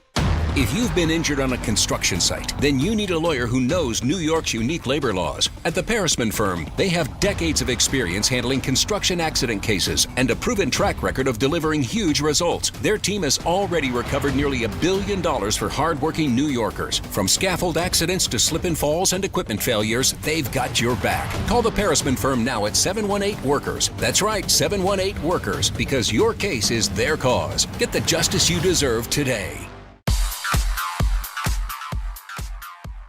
Now let's take a look at the traffic with Brandy Scott. Thanks so much, guys. We've got a whole new set of issues over in Queens. LIE eastbound, a crash by the Clearview blocking 2 lanes. Traffic is crawling there from right out of the Midtown Tunnel. Another hit on the Whitestone Expressway southbound just before Northern Boulevard and City Field. Bumper-to-bumper ride there from the Whitestone Bridge. Looks like a broken down truck on the outbound Gowanus by Fort Hamilton Parkway. Packed ride heading over to the Staten Island bound Verrazano. Delays go back onto the westbound BQE from the Williamsburg Bridge. Best ride to the outbound George, southbound Deegan and Henry Hudson. Inbound George just about 5 to 10 for the upper deck. Outbound Lincoln Orynia 10 to 15. Outbound Holland 15 to 20. This report is sponsored by Mothers Against Drunk Driving. For victims of drunk and drug driving, your grief is unique, but you're not alone. You always have a place at MAD. Visit mad.org. I'm Brandy Scott on 880 ESPN New York.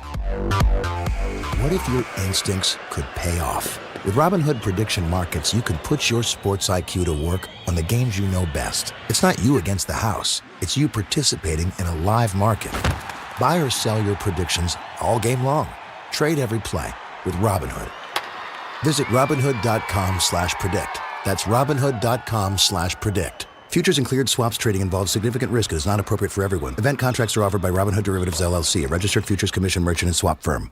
Do you have trouble getting in and out of the bathtub? Are you afraid you'll slip and fall entering or exiting a tub? SafeStep walk-in tubs can transform your bathtub from an area of concern to a calming refuge. Call them today at 1-800-731-4558 and save $1,600. SafeStep walk-in tubs and showers are proudly made in Tennessee and offer an ultra-low step-in, avoiding that difficult climb over a traditional bathtub wall. They also offer a variety of therapeutic benefits that may help soothe your aching muscles and joints, increasing your mobility, boosting your energy, and improving your sleep. SafeStep walk-in tubs are designed to easily fit your existing tub space and are often installed in as little as 1 day. Just dial 1-800-731-4558 today to save $1,600 and receive a free shower package. That's 1-800-731-4558 for a free no-obligation consultation and to save $1,600. Safe Step walk-in tubs. Safety never felt so good. We all have that one friend. I'm talking about the yo-yos who set themselves on fire and bathe in pork and beans. Or know that one person. I'm here with my family. Who can't help but be. He's not cool. His voice is weird. He's kind of a dork. His brother's a tool. His girlfriend's annoying.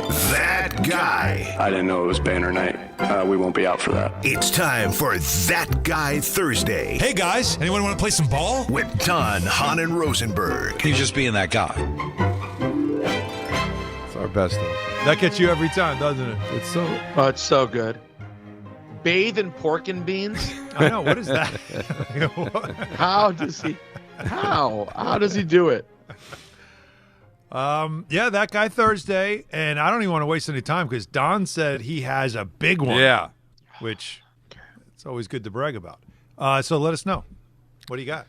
Well, That Guy Thursday, my that guy is me. I'm that guy. I am that guy because I was always the guy that would fight with Michael Kay. Oh, you're missing out on the Olympic hockey, man. It's just so good seeing the best on best and America versus Canada, and it's so much fun. Yeah, shut down the league. I get it because you got to do it because the players want to do it, and you want the relationship with the PA so that you have no problems with any CBA or lockouts or strikes. No, it's a good thing. It's a good thing. And listen, I'll watch it. And I'll be into it like I am every Olympics. But I got to tell you, as we're getting closer and closer to it, I'm not feeling it, man. I am not feeling it because I'm watching the hockey that's getting played right now and how wide open these races are and how important the regular season is. Now we're getting closer to the trade deadline. Teams are starting to make moves. There's a bunch of teams in the Eastern Conference that could actually make runs. And we're going to shut it down for 18 days to go play in the Olympics for games that are going to be at 2 o'clock in the morning. Like, I was all for it. It was in Salt Lake and Vancouver. The games were at a normal time. Yeah. And I was talking about with John Forsland when I was in Seattle, and John Forsland, one of the voices at TNT, and he's the television voice of the Kraken, is that we don't know what this is going to look like when we come back, guys. There's going to be like 25 games left. Who's going to get hurt in the Olympics?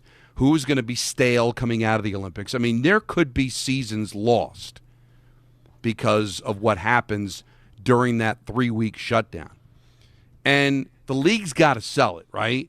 So guys get hurt. Like when Jack Hughes got hurt in Chicago and cut his finger. Oh, he's going to be out 4 to 6 weeks. Don't worry, he'll be back for the Olympics. I don't care about the Olympics. I want to be back for the Devils. I want him scoring for the Devils. Like, don't you see that, Alan, sometimes? It's like, oh, but everybody says he'll be ready for Team Canada. Yeah. He'll play. Right. I'm sorry. I think it's important. I understand the logic of it, and I will probably watch because I'm that guy. But right now, as we sit on January 29th, I'm way more excited about these regular season games and how important they are for a lot of teams. I understand Rangers are out of it, so Anthony Pusick might have a different opinion because his team's out of it. And if I'm a Blackhawk fan or if I'm a Vancouver Canuck fan, I might be looking forward to it. But I love the NHL. I love the NHL's regular season. It's not broken like in some sports. And this year more than any other, especially with the games being in Italy and then hearing that the arena's not ready and all, I'm good. I'm that guy because I'll watch. That's why I'm that guy. And I've always been very supportive of the Olympics. But this year, it just doesn't feel that important to me. And shutting down what's been a tremendous regular season to me is not going to be fun. Wow. It's a take, but I agree with you. That's the hardest part about it, and the difference in the NHL playing in the Olympics versus the NBA is the NBA plays in the summer, so it does no effect on the season. You don't really think about it. So when they are playing in places where the live game is going on and it's mid-afternoon here, like, you don't really seem to care. But you do worry about losing a player in the Olympics, especially if you have hopes that your team's going to be good. And I think that's a big part of it as well. I love that they're playing, but I don't want my guy to get hurt. Or don't rush back from an injury just so you can play in the Olympics when you probably wouldn't have rushed back if it was a regular season. No, right? that's been happening a lot too. And listen, guys, that's why I said I'm that guy, because I'll be watching and I'll find myself getting into it. And if it ends up being Canada, U.S. like it was the Four Nations, it might be a home run. But it also could be Sweden and Finland, and no one's going to care. Right. And we're all twiddling our thumbs waiting for the damn regular season to start back up again. Yeah. And then you'll come back and go, oh, well, it's a big game tonight for the Islanders, but, I'm just trying to think of who could be out there because it won't be Sorokin. There's no Russian team. But you know what I'm saying? Like, all right, but the Devils, the Devils are going to need it. Oh, but Jack's not going to play the first couple of games back because his knee was sore because he blocked a shot against Sweden. And these important games coming out of the break, he might be like, those are the things that are going to be accentuated if it ends up being, Switzerland versus Latvia in the final. But if it ends up being Canada and the USA and you get a great game like you did back in the day with the Four Nations, it could be looked upon a lot differently. But I just feel like people that are really into this regular season are not looking forward to this break. Well, let's hope that it is everything you said it could be, because what we saw last year with Four Nations was so much better, but it also helped that those games were, of course, here Dude, in North America. Those games are prime time. Yeah, but Don, I wouldn't call you that guy, but I like the accountability. You're following the lead from Mikal Bridges last night, and I absolutely love it. I have that guy. It's an obvious one. It's my ability to bring back a conversation that we were having yesterday so we can include Peter in this. Okay. And so that guy. What'd I miss? That guy is Bill Polian.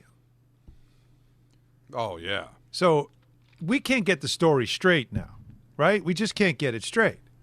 So first, he tells Don Van Natta that he can't remember with 100% certainty if he voted for Bill Belichick to be in the Hall of Fame. And Peter, I know this is nothing breaking news now because Bill Belichick will not be in the Hall of Fame as a first ballot head coach, despite 6 championships and everything else on his resume.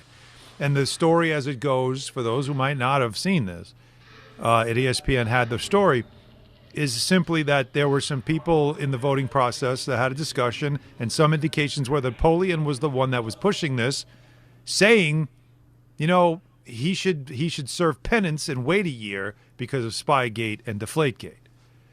And that's, again, now you're having a God complex. So he first says that he can't remember. But what's weird is that he also did an interview with SI. And at SI, he said, that's totally and categorically untrue. And the quote, I voted for him, end quote. Which do we believe? Are you changing your story over the criticism?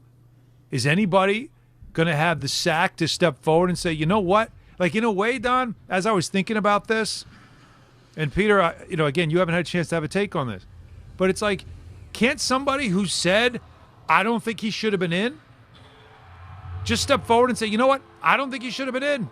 You guys can all disagree with me, but I think when you preside over something like Spygate, that is something that is it's a mark on the game. He got punished for it by the league, which shows you it was pretty serious, and we need to acknowledge it. Just have the stones to say that, but no one will. But Polian kind of misremembering. You're being that guy, man. Either you are. Well, now or he's you the aren't. face. He's the face now of the cowardice around this whole thing. And you guys know, bad look. I have no love for Bill Belichick, none whatsoever. He throttled my team 52-7. I'll never forget it. I thought he could be a bad sport. Thought he was a nozzle with the media. Thought he's made a complete fool out of himself the last 2 years with this 16-year-old girlfriend, or 21, whatever the hell she is. The whole thing, I think, has just been. He's not covered himself in glory the last couple of years. There's no question about it. It has not been a great post-run. Tom Brady goes to Tampa, wins the Super Bowl. Brady looks like a complete buffoon chasing around a college-age girlfriend. The whole thing's been weird. He goes to North Carolina. Alan, we had a moment where he thought it's going the right direction. Then he'll get bombed the next week. It's not happening. It's terrible. All of that being said, Spygate, name it. They're all that guy for this guy not being a first ballot Hall of Famer. It does not change the fact that, in my opinion, I think he's hands down the best in-game football coach of all time. We watched him do it over and over again. Guys, that Patriots team, it varied in levels of talent. I don't think at any point it was the most talented Super Bowl teams we've ever seen. Those teams were brilliantly coached. And I would still argue to this day, even though Brady went and got the ring without Belichick, that without Bill Belichick, there is no Tom Brady. I truly believe that. To me, whatever the reason was that they decided, you better have a damn good one. And you're right, Alan, we should know what it is for someone who's been that great to not get in as a first ballot. It's a disservice to your game. He is the coaching face of the modern era of football, and you made him look like a yo-yo. Now, normally, for Eli Manning not to go in first time around, 2-time Super Bowl champion, whatever. Yeah. But this is the greatest coach of the modern era, period, and maybe, and I think many would argue, the greatest to ever do it. To me, the whole thing is that guy. Now, just to add to it, there was one member of the media who was a voter representing the Kansas City Chiefs. He's a Kansas City Star columnist, Vay Gregorian. He said he did not vote for Bill Belichick. But he said it was not to do with Spygate and all that other stuff. And he said that, there was this idea that people were trying to talk other voters into doing things. He said none of that stuff ultimately influenced my vote. That's what he said. What he said, the reason why he didn't vote was because he said, duty-bound to vote for the richly deserving seniors who most likely won't ever have a hearing again as more senior candidates enter the pool and fresh cases get made for others. And he said, Belichick is inevitable soon, as he should be. But he said, at the risk of contradicting my own vote, really, he shouldn't even have to wait. And he understands why people are offended. He wrote this column in the Kansas City Star. He said that he felt more compelled by what I perceive to be the last chances and looming lost causes within the system as we have it, a system I hope the Hall will see fit to change now. So his explanation for not giving him the vote was, as we were talking about yesterday, Don, that it's like, well, he's probably going to get in. I want to give these other guys votes because they might not have a chance to get in later. It's reasonable. Listen, now, is that the right way to do this, though? No. Because it affects someone else. Don't you think, Don, everyone votes, everyone has their own way of voting and their own way of deciding when is appropriate, when is not. I don't know that we're allowed to decide and sort of be the moral police on when you're supposed to vote for someone. If he feels we're going to lose these people, then I understand wanting to vote for them. At least, and they deserve, Don, at least he felt like they deserve to stay in it. You know what I mean? He has a reason. And he's putting his name with it. I don't hate that, Don. All right. No, well, the fact that he came forward, I think you got to show some respect. Good. It shows you the system's broken, that somebody would have to do that in order to get Elsie Greenwood into the Hall of Fame or Roger Craig into the Hall of Fame. Those were a couple of people that he had mentioned that he didn't want to get passed over. And he figured, I'll sacrifice the guy not getting into the first ballot. But are you telling me the other 10 that voted against him all did it for the same reason? Well, all right, so that explains one of the 11. There you go. Right. But if all 11 came forward and said that was the reason, I'd say, well, we got to figure something else out. But for some reason, I don't think that'll be an issue when Tom Brady's up, who's considered the greatest quarterback of all time. But when the greatest head coach of all time, who wasn't nearly as likable as Tom, all of a sudden it became an issue. All right. I didn't expect it to be unanimous. There's always going to be one or two guys. Yeah. That's why you don't have to go in at 100%. Right. But what's the excuse to the other 10? Well, and why aren't they coming forward? The Belichick 10 need to step forward. So it sounds to me the majority of those 10 probably did it because they were persuaded by Polian, who looks like a really bad guy. But the easy thing for them all to do now is just follow what Gregorian said and just say, no, I felt the same way. All right, well, that's that guy Thursday. This was a good one. That was really nice. Don put himself on the stand. That was a lot. Don't you think it's a great time, though, in this segment for us to hear Don's Bill Polian impression? If you guys have that before Alan wraps up? Yeah, don't make me do it because my voice is not 100%. No, Don can't do it. It has to be found. All right. We have calls to get to, of course, 800-919-3776, and we certainly will get back to that conversation. I know we do it every year, but... Exactly, Donnie. Off of this, Eli Manning officially, again, another year, he's going to have to wait. How much longer is he going to have to wait? Should he wait? Or does he even belong in the Hall of Fame? That discussion coming up and more, so stay with us. And by the way, Peter, coming out of the next break, we have a song especially for you for your trip to Riyadh. So make sure you're make sure. Well, this is my last segment. This is my last segment for today's show. So which is why we're doing it here. Okay? Because it's fitting when you consider the time difference. Trust me on this. Hahn Rosenberg, ESPN New York. Hey, sorry I missed you. Your call is very important to me. Just not as important as the New Jersey Lottery's Green Ball promotion being back on Pick 3 evening drawings. See, if the green ball's drawn, that's a free second chance to win? So, yeah, you get it. It's only through February 1st, though, so try me after then?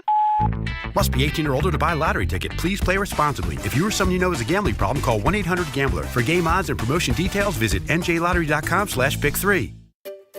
Finding great candidates to hire can be like, well, trying to find a needle in a haystack. Sure, you can post your job to some job board, but then all you can do is hope the right person comes along, which is why you should try ZipRecruiter for free at ZipRecruiter.com/ESPN.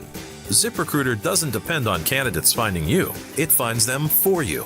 Its powerful technology identifies people with the right experience and actively invites them to apply to your job. You get qualified candidates fast. So while other companies might deliver a lot of hay, ZipRecruiter finds you what you're looking for. The needle in the haystack. See why 4 out of 5 employers who post a job on ZipRecruiter get a quality candidate within the first day. ZipRecruiter, the smartest way to hire. And right now, you can try ZipRecruiter for free. That's right, free at ZipRecruiter.com/ESPN. That's ZipRecruiter.com/ESPN. ZipRecruiter.com/ESPN.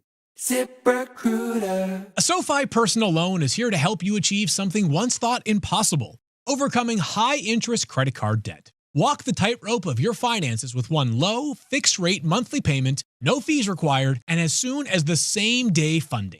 That's right, pull off your own debt-defying stunt with a SoFi personal loan. Visit SoFi.com/trick to learn more. Loans originated by SoFi Bank, N.A. Member FDIC. Terms and conditions apply. NMLS 696891.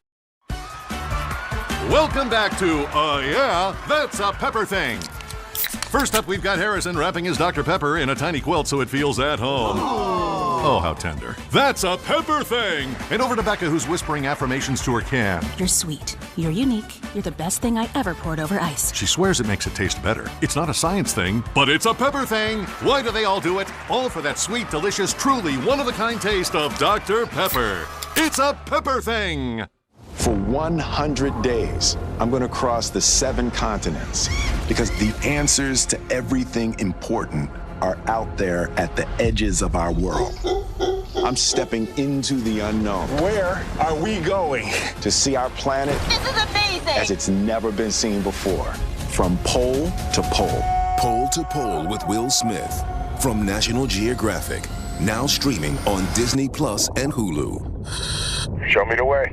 My name is Whitney Allen. I am a widow. My husband Ryan died. We never thought in a million years we'd have to use life insurance. The unexpected happened. With Ethos, it is so fast and easy. It's 100% online. You can get a quote in seconds, apply in minutes, and get same-day coverage. No medical exams, and you can get up to $3 million worth of coverage through Ethos. Get your free quote at ethos.com/game. That's ETHOS.com/game. Time spent on application may vary. Online health questions required. NBA fans don't just watch the game, they live it. So stream like you're courtside with NBA League Pass, your ticket to all the action.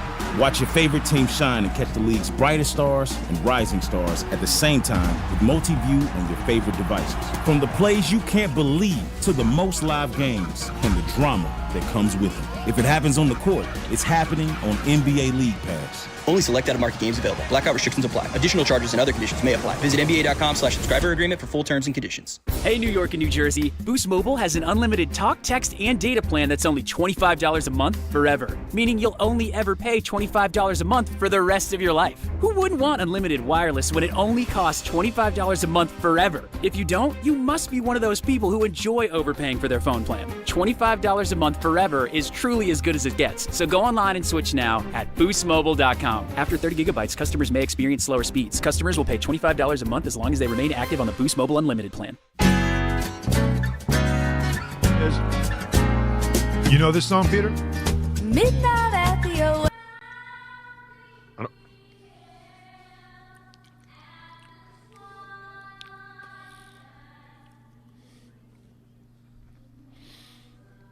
Come on now.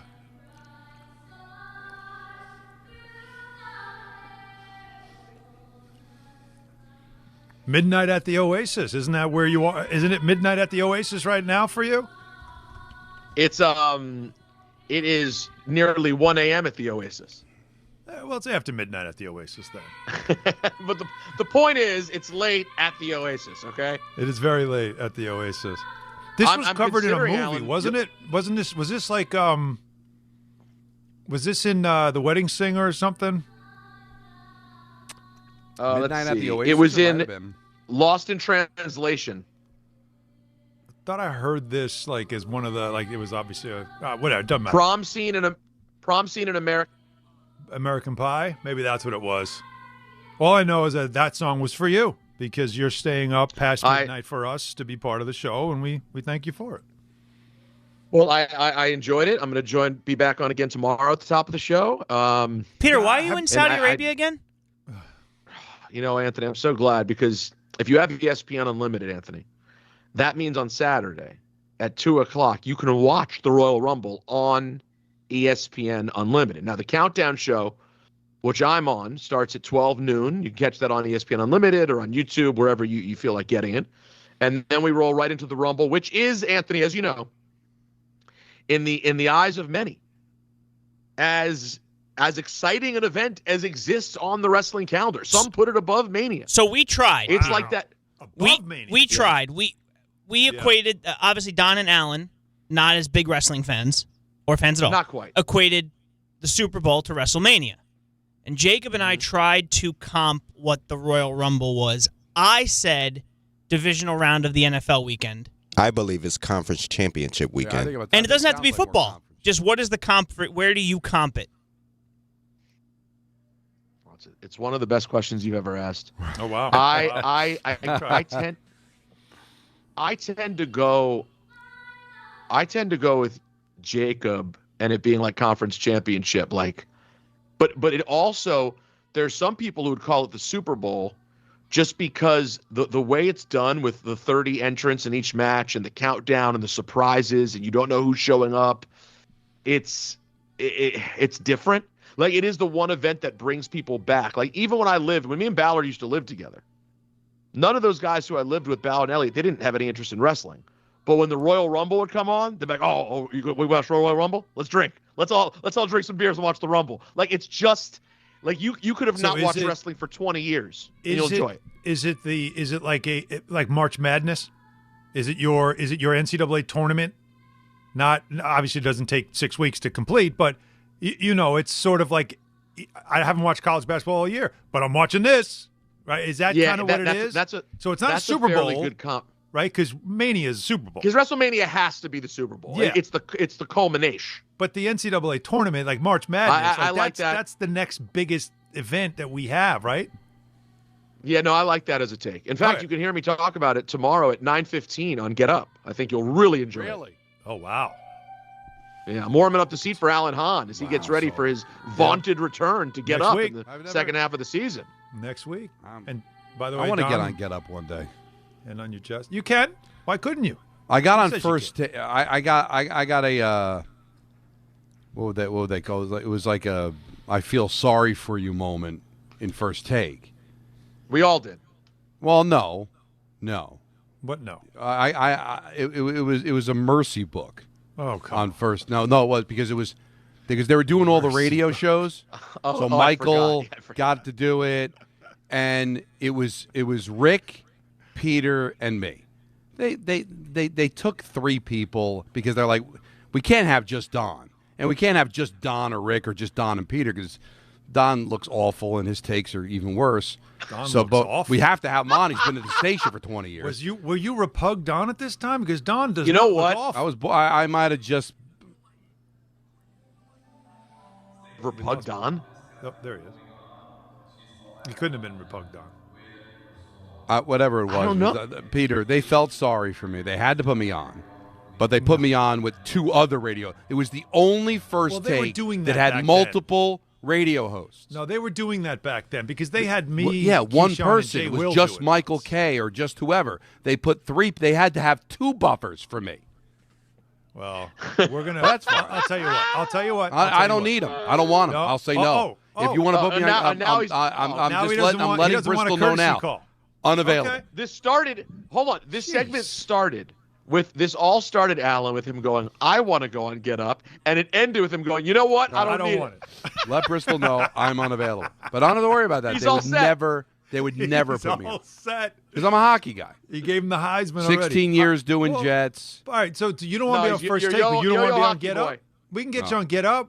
Little bit of we can once we get into the teeth of the hockey. Maybe you know what? See, Olympic Peter, hockey. Did you hear? How about Alan? that? Did you hear? He did it again. Did you hear what did I do? You're one of them. That's the problem, Alan. You're one of them. Yeah. Wait a minute. Oh, well, we'll get you on. Watch your mouth. Because when it starts I'm to not get on deeper in during the football hockey season. Well, it's getting if Don has no other takes on anything else. Watch your mouth. No. Watch your mouth. Because the same thing happens with the NBA. I have to sit and watch football on that show forever, and now they're calling me. Now they want me if the Super Bowl's over. Oh, that is true. How many dates could you give us? They don't bring Allen in for just football. There's always basketball there. Yeah, man. So it's the same thing. They're bringing him in.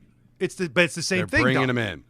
And now, with the Olympics, it's a perfect time for Don Juan LaGreca to come on and talk about hockey. I love hockey. Happening in the middle of the day. I'm a hockey guy. But when I get described as a hockey guy, it's at the level of you suck insult to me. When I'm referred to that way, oh, Don, he's a hockey guy. You're basically, the way I hear it is, you suck at what you do.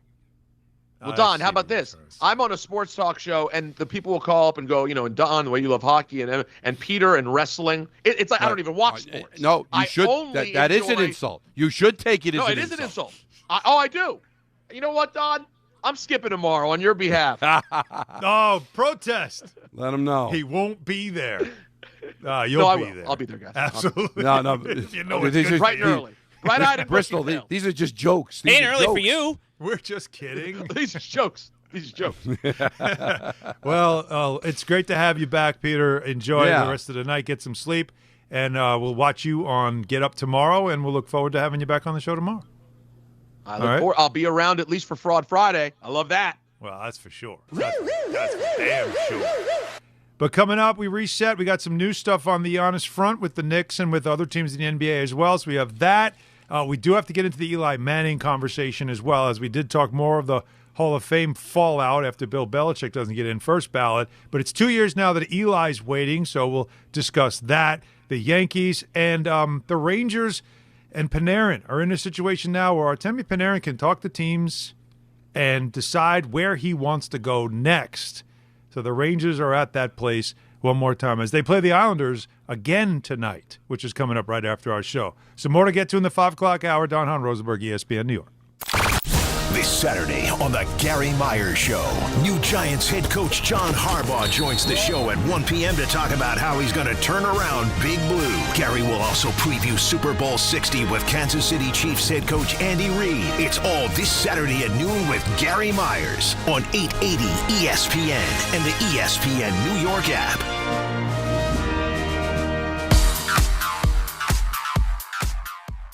Now let's take a look at the traffic with Brandy Scott. Thanks, guys. No relief on the Whitestone Expressway southbound in Queens, right before Northern Boulevard by 20th Avenue. It's a crash blocking 2 lanes.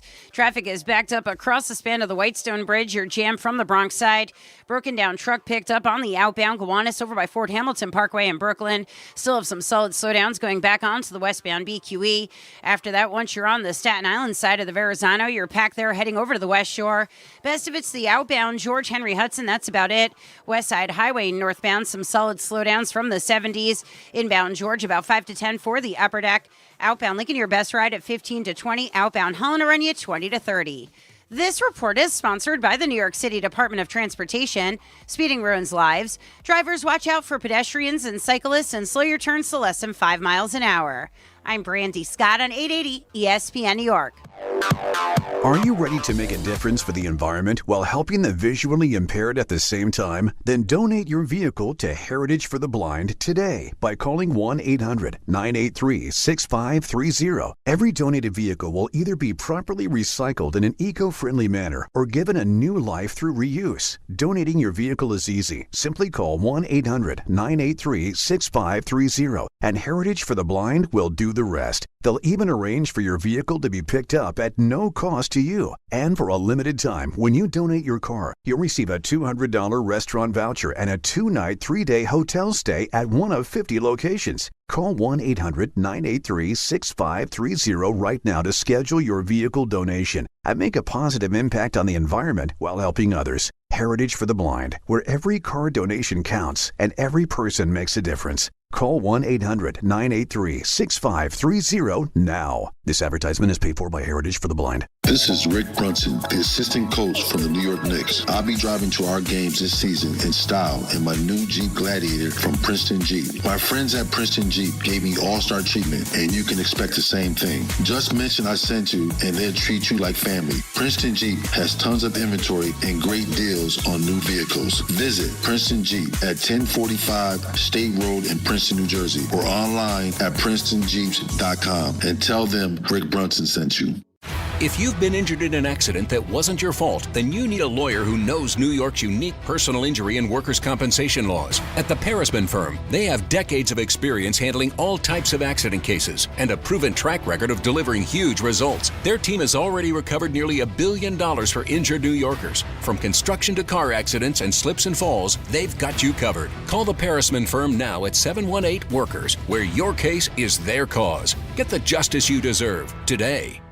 Individuals and businesses with tax problems, listen carefully. Do you feel like you're losing control of your finances? If you owe over $10,000 in back taxes or have unfiled tax returns, we can help you take back control. The IRS is the largest and most aggressive collection agency in the world, and they can seize your bank accounts, garnish your paycheck, close your business, and file criminal charges. Take control of your tax problem now by calling the experts at U.S. Tax Shield and take advantage of the Fresh Start program and new laws that may allow us to negotiate a settlement for the lowest amount possible. Our team of tax attorneys and enrolled agents can stop collections and get you protected so you can take control of your financial future. U.S. Tax Shield offers a price protection guaranteed quote to get you protected today. U.S. Tax Shield is A+ rated with the Better Business Bureau, so call now. 800-687-5192. That's 800-687-5192. U.S. Tax Shield. 800-687-5192.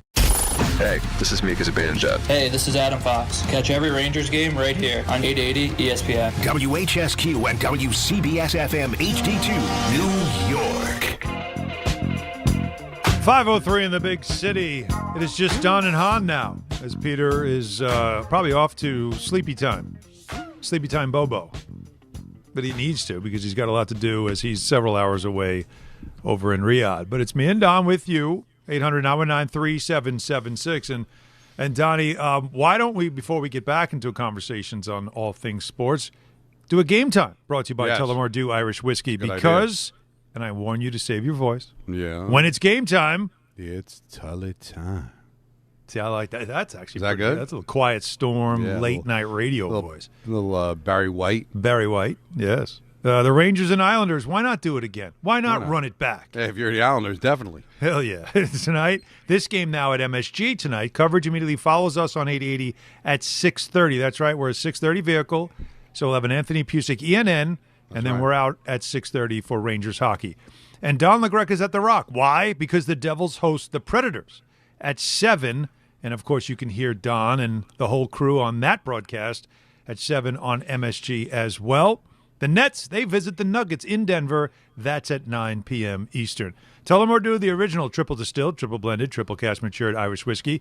Be sure to grab a Tullamore Dew or try the new Tullamore Dew Honey during today's action. Glasses up to enjoying Tullamore Dew responsibly. A little shout out to an old friend that I have not spoken to in a long, long time. Mm-hmm. But driving back from the Devil game on Tuesday, I flipped the Net game on.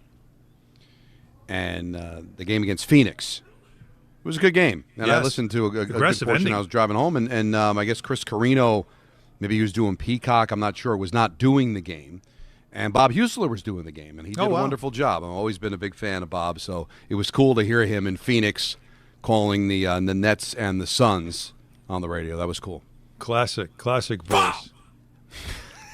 While we're doing it, by the way, because Tyler Murray, the radio voice of the Knicks, has been doing so much of the TV stuff lately, because of scheduling, Pat O'Keefe been filling in on the radio side with Monica McNutt, and we love Pat O'Keefe, and he's been phenomenal as well.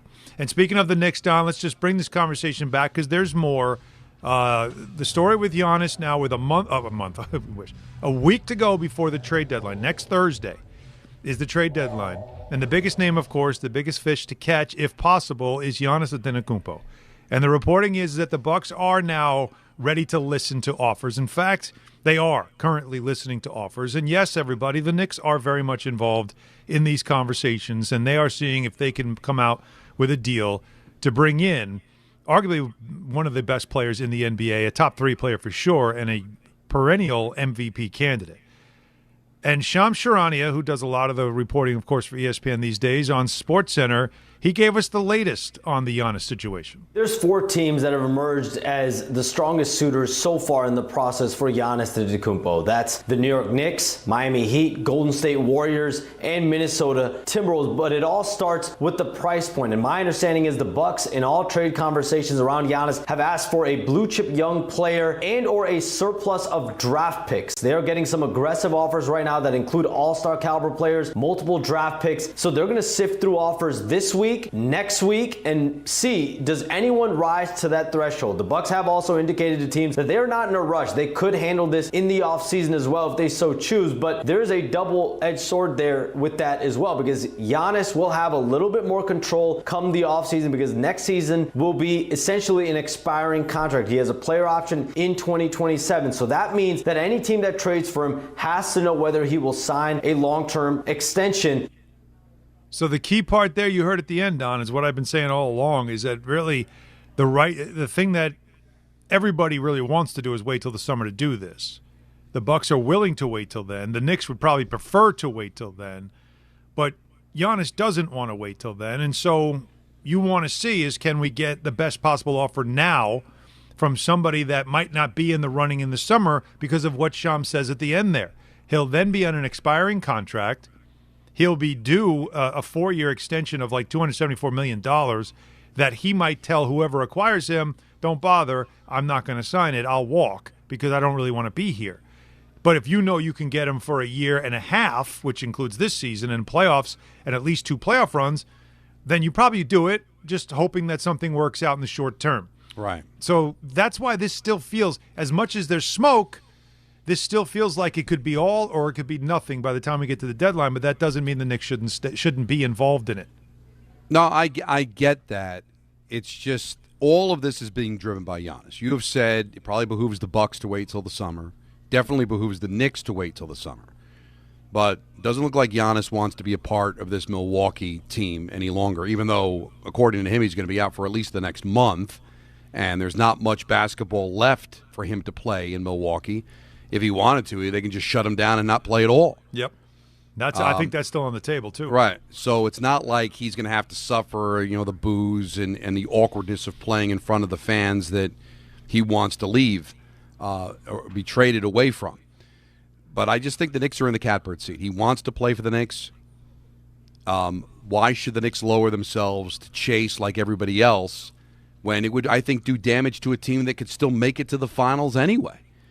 If you bring in Giannis and he is hurt for the next month, what's that going to do? Not only do you lose the pieces you'd have to send to not only the Bucks but to another team to be able to get the assets to make the trade, you might not have the guy you traded for the first month after the trade deadline, and then what is that going to do to your chances of being able to make the playoffs and B, make a run? Where I think this team, who has won 4 straight, in a position to at least be a 2 seed, I would rather try to run with what you got.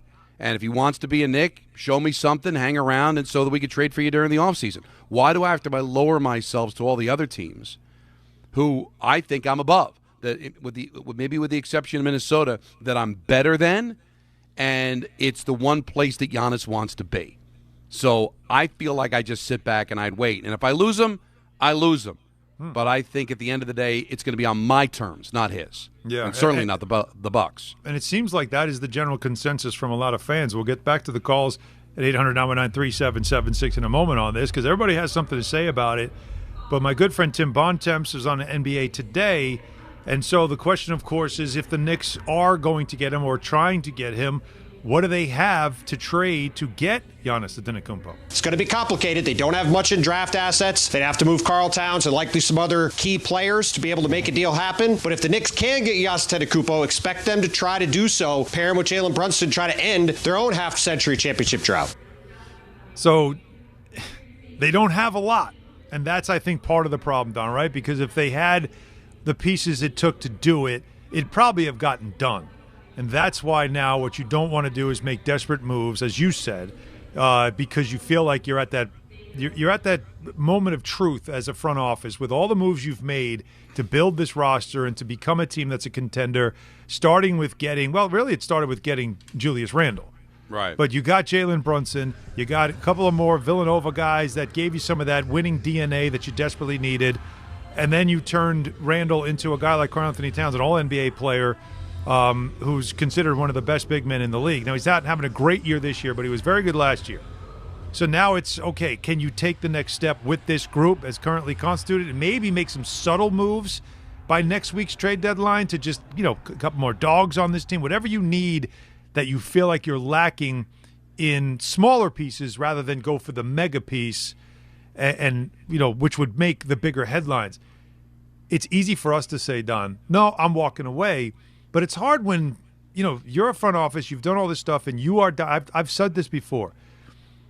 I was at an event with Leon Rose in the summer, and he was honored, and somebody handed him like an award, and he said, it was a line that I'll never forget. He the first thing he said was, "The next time somebody hands me a trophy, I want it to be Adam Silver." Right. And we all know what that means. He wants him to hand to Larry O'Brien. So he's obsessed with winning a championship, and trading for Giannis could get you closer. But as you said, Don, it could also cost you time and maybe blow up a chance to get there with the group you've already built. When I hear fans, and we heard a couple of them yesterday, I don't want Riley to steal him away from us. We've got to jump in now. We have to.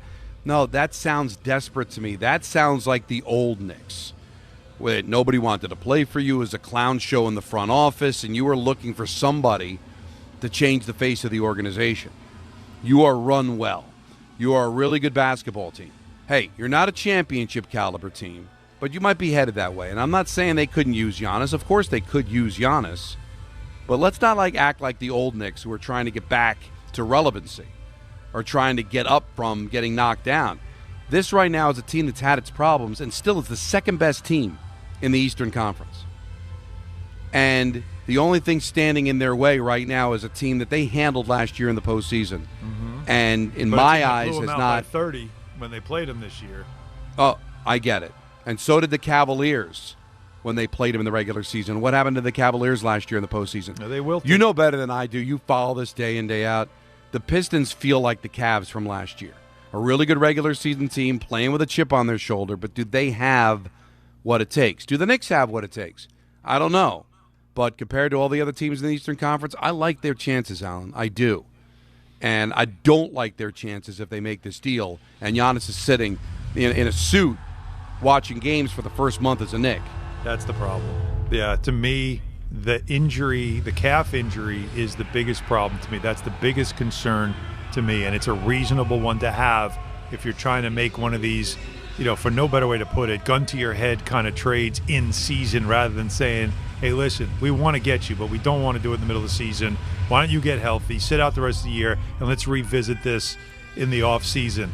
And if that's got to be part of the conversation, but we don't know for now. There's a week to go. We'll know pretty soon. Let's get some more calls in here, Donnie. 800-919-3776. Let's go. You know what? Joe in Fort Lee wants to throw you some flowers here, Donnie. Oh, okay. What's up, Joe? Hello? What's up, Hi, Joe? Gentlemen, how we doing? Good. Good. And yourself? I can't hear you very well. Hold on. Oh. I'm in the car. Can you hear me? Yes, we can hear you fine. Okay, yeah. First of all, I just wanted to say, Alan, I'm not a huge basketball fan, but I love hearing you talk about basketball, number one. Thank you. Can you guys hear me? Yes. We hear you perfect. I do. Don, I've been friends with your producer, Roland Dratch, for 50 years. We grew up together, right on the same block, did the whole wiffle ball, stickball thing and everything. And I wanted to defend you. He sent me pictures of you having sushi because Peter made a comment that it might have been fast food sushi last week when you guys were in Canada. Mm-hmm. Yes, we're in Vancouver. Yeah. So I just wanted to defend you in front of Peter. He's not here, unfortunately, but Roland sent me a picture of you enjoying your sushi. Big fan of the show, Don. Hopefully by tomorrow I'll find out. I'm a teacher. I've been coaching high school football for for over 30 years, and hopefully tomorrow I'll be finding out if I'm an assistant coach in Hawthorne, your hometown. Oh, wow. Oh, cool, man. Well, good luck with that. That sounds like it would be pretty cool. Hawthorne Bears, that's the name of the team in Hawthorne. The Cubs were the senior league team that I played for, and then in high school they were the Bears. I like it. So, good luck You start on out the as job a Cub hunt. before you become a Bear. And Roland Dratch is the best in the business. Salted. I love working with him. He's got nothing but nice things to say about Allen because he's worked a few Knicks games. Yep. As a stage manager in the postseason, he is terrific. There are a lot of reasons why Roland is the best in the business. A lot of reasons why people buy at Ramsey Mazda. Oh, of course. It's their selection, it's their customer service, and it's their savings. Lease a new 2025 Mazda CX-30 2.5S all-wheel drive for $189 for 33 months. Start shopping now at RamseyMazda.com. Choose wisely. Choose Ramsey Mazda. Call 833-853-2970 for lease details. VIN SM844681. MSRP $29,075. Zero security deposit ends 2/2/26. Such great VIN. If he wasn't a nice guy, there's no way that call would have gone beyond the second time of "Can you hear me?" You know that. We probably kept it a little longer, but I heard he had nice things to say about Roland, and I wanted him to get it in. But it was tough. But he couldn't hear us. I give you great credit for showing restraint, but I could see you seething. Javier in Queens. Javi, what's happening, Javi? And we can hear you. I know we can hear you. Guys, can you hear me? What's up? So, Allen, now that it's Allen's going to be on TV season, and Spike is now ramping up the calls about the Knicks, it is safe to talk NBA and Knicks. I'm very excited. Me too. When it comes to Giannis, Allen, you can confirm. I've been asking for the Knicks to trade for this guy even before they traded for Cat. I'm very interested in the prospect of it. I would not gut the team for him. We already had an example of this when they traded for Melo. They gutted the team. Dolan got involved, and it ended up not being it ended up not being as good as it could have been. And because of that, I think you don't settle.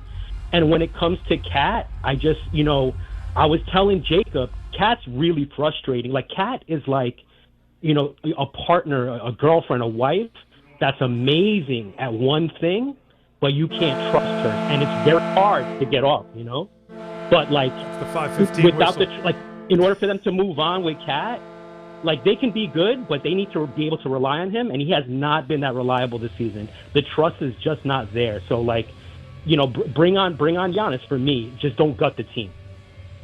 Gotcha, Javi. I mean, and the Melo reference is a good one.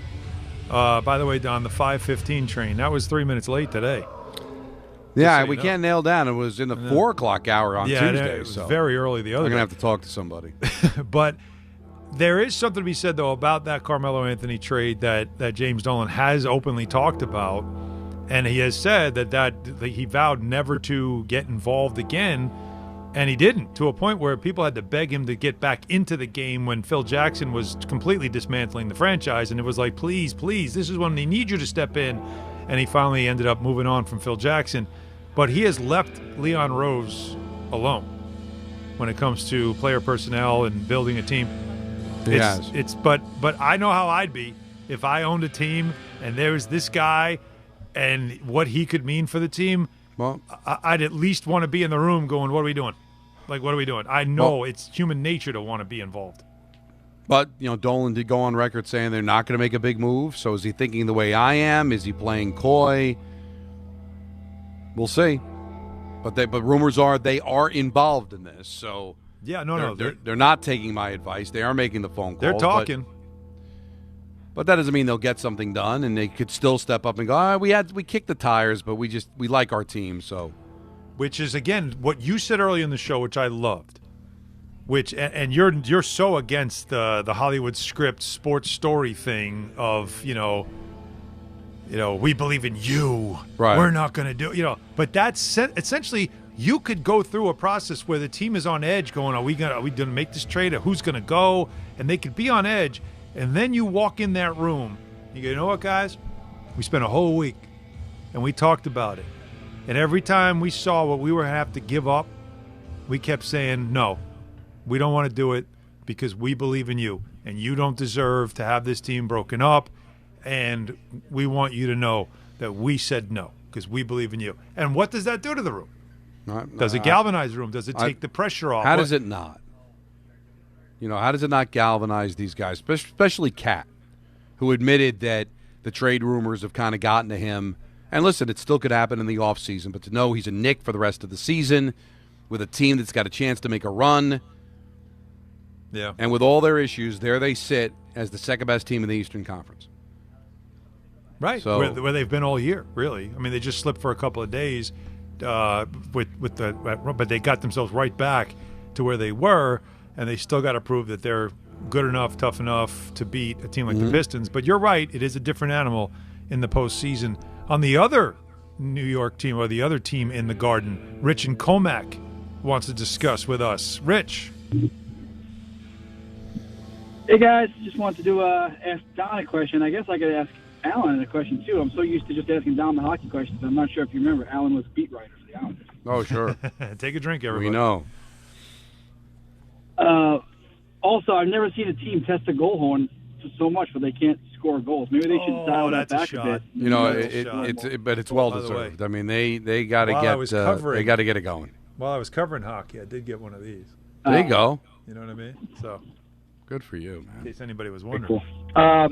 Question is about Panarin. Where do you guys think he's going? Well, it sounds like he would be cool to go out west. So it feels like, listen, Colorado, even though they lost last night, as Peter says, they're playing with their food. They're the best team in the NHL. But Dallas, they might have to play Minnesota in the first round, and that could be a first-round exit or a team that could win a Stanley Cup. I think Dallas could be a destination. I think Minnesota. He's a free agent at the end of the year, so I really don't know why Panarin wouldn't want to go to any contender. I mean, heck, go to Edmonton. Right, get a chance to play with Draisaitl and McDavid, maybe win a Stanley Cup, and then go sign as a free agent at the end of the year. Right? I mean, I don't know why Panarin would have an issue with any team. They missed the playoffs last year.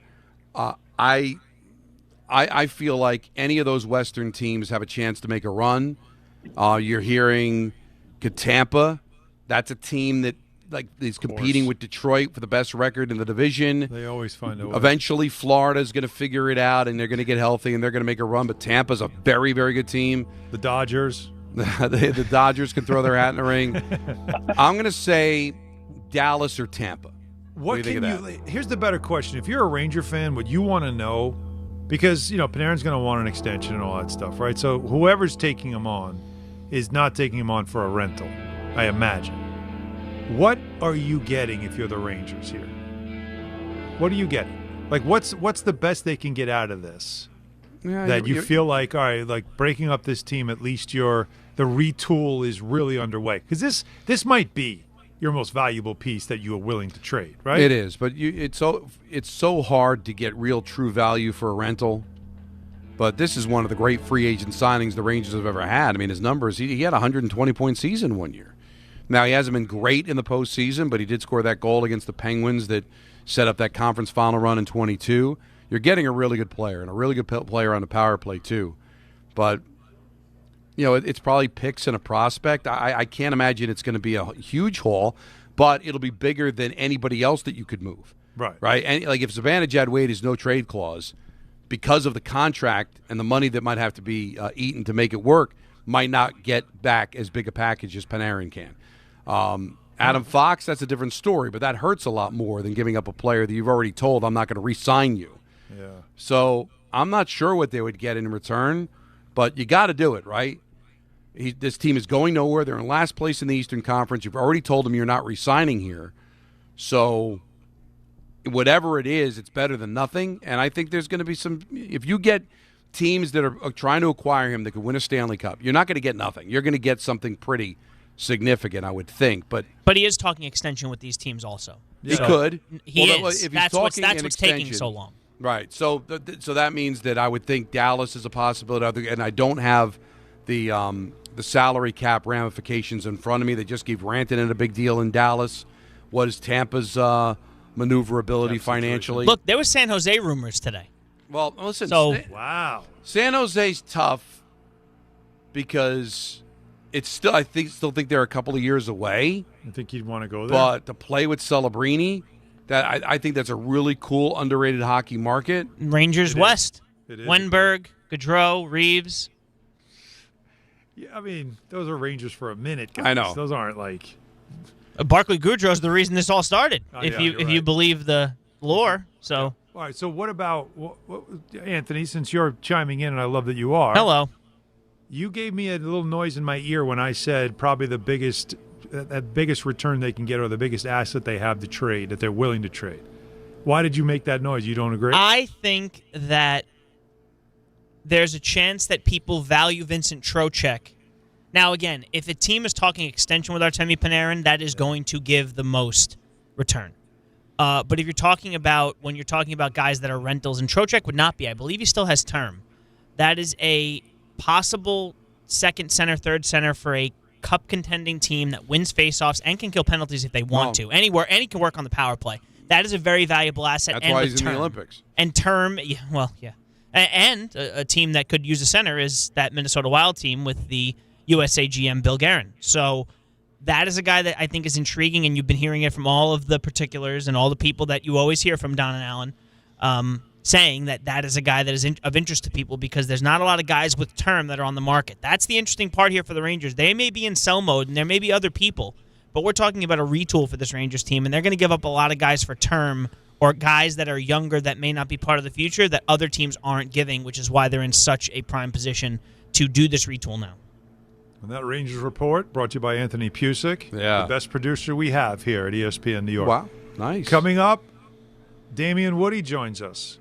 What does he think? So we heard from Booger McFarland about Eli Manning and his Hall of Fame worthiness. What does D. Wood think? And also, of course, he's going to sound off about the Belichick stuff as well. And a detailed critique of Napoleon Dynamite, I'm sure. I knew that was coming. Boy, if he says he saw it and Peter isn't here. Oh, man. Boy, do I hope he saw it. Now I'm really rooting for it. So, did he or did he not? D. Wood, next. ESPN New York. This Saturday on The Gary Myers Show, new Giants head coach John Harbaugh joins the show at 1 p.m. to talk about how he's going to turn around Big Blue. Gary will also preview Super Bowl 60 with Kansas City Chiefs head coach Andy Reid. It's all this Saturday at noon with Gary Myers on 880 ESPN and the ESPN New York app. Every 40 seconds, a child is reported missing. That's 2,000 children every single day. It's a heart-wrenching reality that we can no longer ignore. Find the Children is a non-profit organization dedicated to helping find missing kids. You can be a part of their mission by donating your unwanted vehicle, running or not. Call 1-800-294-0222. We guarantee that you will receive the maximum tax deduction. We provide fast, free pickup with 24-hour response. Call 1-800-294-0222.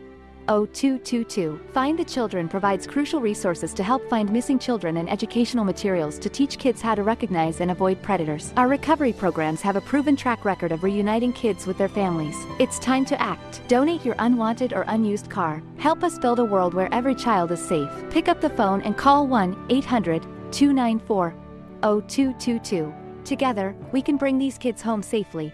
This advertisement was paid for in partnership with Cars R Us and Find the Children.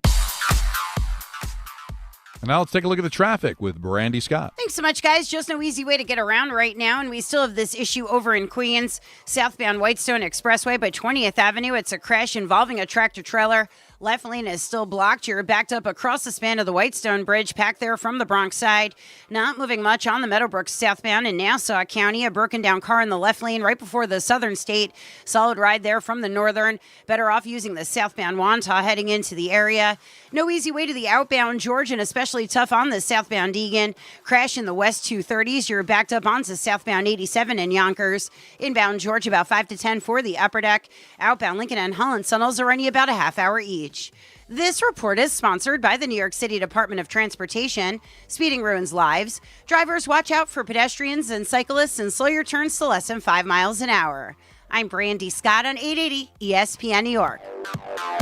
I know that hiring can be challenging. You sort through tons of resumes and you get too many so-so applicants. You're just waiting for someone to match your role perfectly. Well, now there's a place where you can meet them fast. ZipRecruiter. Need to hire right away. Start your search for strong candidates. The right fit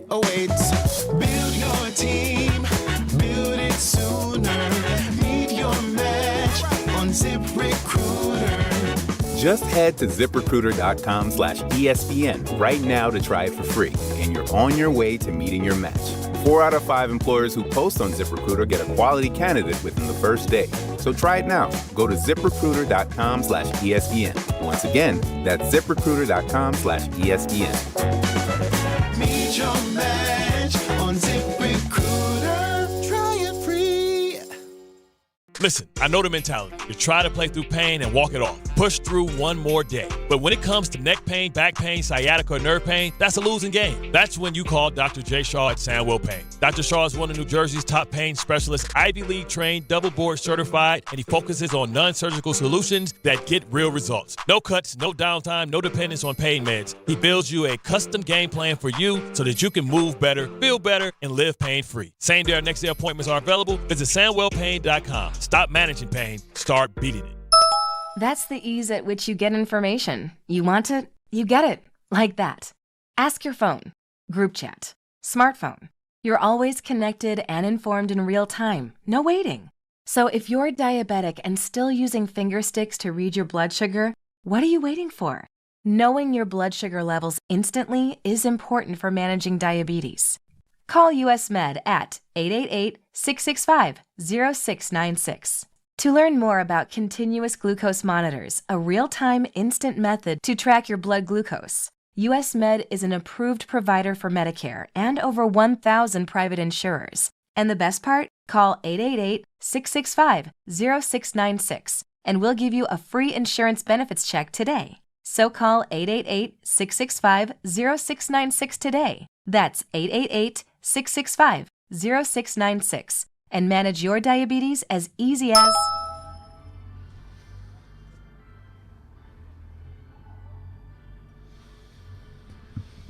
All right, Don, I don't even think we don't want to waste any time here. Not with this very important guest that we have on now, with the very important question that you're just going to ask week after week. So yes. The great Damien Woody joins us right now. D Wood, it's Alan and Don. Peter is off because he's over with WWE in Riyadh, so he had to leave a little bit early on the show. So he can't be here to hear you break down Napoleon Dynamite for us. So, yay or nay, and then we'll move on. Well, I mean, since Peter's not here, it's like it really wouldn't do any good to really answer that question. We need everybody here to really answer that question. All right, I know what the answer is. We know. We know. It's a little bit different. We can't assume that, fellas. We can't I want to make sure that the whole gang is here so we can talk about it. All right, that's fair. That is very fair. Is it? So the topic of conversation, I guess it's no real surprise. Eli's going to have to wait a third year before going in to the Hall of Fame. Do you think that Eli Manning's a Hall of Fame quarterback? Yes, Eli Manning is a Hall of Fame quarterback, and after what we've seen this week as far as the Hall of Fame is concerned, nothing surprises me. But yes, Eli Manning is a Hall of Fame quarterback. What makes him a Hall of Famer to you then? Because there has been an argument against it. Again, regular season numbers, especially record. The fact that while he did win 2 Super Bowls, there were some other years they didn't even make the playoffs. Like your careers did cross over. So what did you see in him that tells you that he belongs in the Hall of Fame? Yeah, I mean, listen, man. I think Eli Manning's a 2-time Super Bowl MVP. I mean, when you're able to go head-to-head against the Patriots dynasty and win twice, that to me, that alone in and of itself is going to probably put you in the Hall of Fame, man. So I know what people will say. I've had my doubts before in the past because I think it was like 2 or 3 separate times Eli Manning led the league in interceptions and, the amount of times the Giants have missed the playoffs. But, again, those Super Bowls and Super Bowl MVP, when we think of legacy, we think of moments, and Eli Manning has moments that I think people that will stand out for in history. And so that's my rationale for Eli Manning being in the Hall of Fame. So what were your emotions when you heard that Bill Belichick's going to have to wait a year? Listen, I was just in shock, to be honest with you. I thought it was. I thought someone got hacked because I saw Schefter's tweet initially, and then some other people started their tweets started coming out. Don Van Natta, who works for us as well, and the more and more people started saying it. I'm like, wait a minute, what's going on here? We're talking arguably the greatest coach in NFL history, and he's not a first ballot Hall of Famer. Well, if he's not a first ballot, then who the hell is? It just brings a mockery to the whole process, and hopefully this whole process will get it revised or whatever the case may be. But you can't, like, if you're the Pro Football Hall of Fame, you can't have something like this happen. It just makes the whole thing looks ridiculous. You played for him. Make the case for him, besides the obvious stuff, the stuff that maybe we don't know about, D. Wood, that you got to see firsthand. I mean, I could go on and on. I mean, he taught me more about the game of football than any coach I've ever been around. Smartest coach I've ever been around. More prepared than I've ever at any point in my career.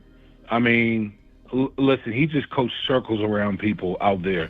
And for everyone that says, what did he do without Tom Brady? We've heard that many times. He did draft Tom Brady and did develop Tom Brady. Tom Brady didn't walk into the NFL a superstar. He was drafted. Tom Brady. I was there when Tom Brady was a fourth-string quarterback. Okay, and he developed and obviously Tom Brady contributed to that. But Bill Belichick contributed to his development as well and helping him turn into the quarterback that we all saw for that period of time.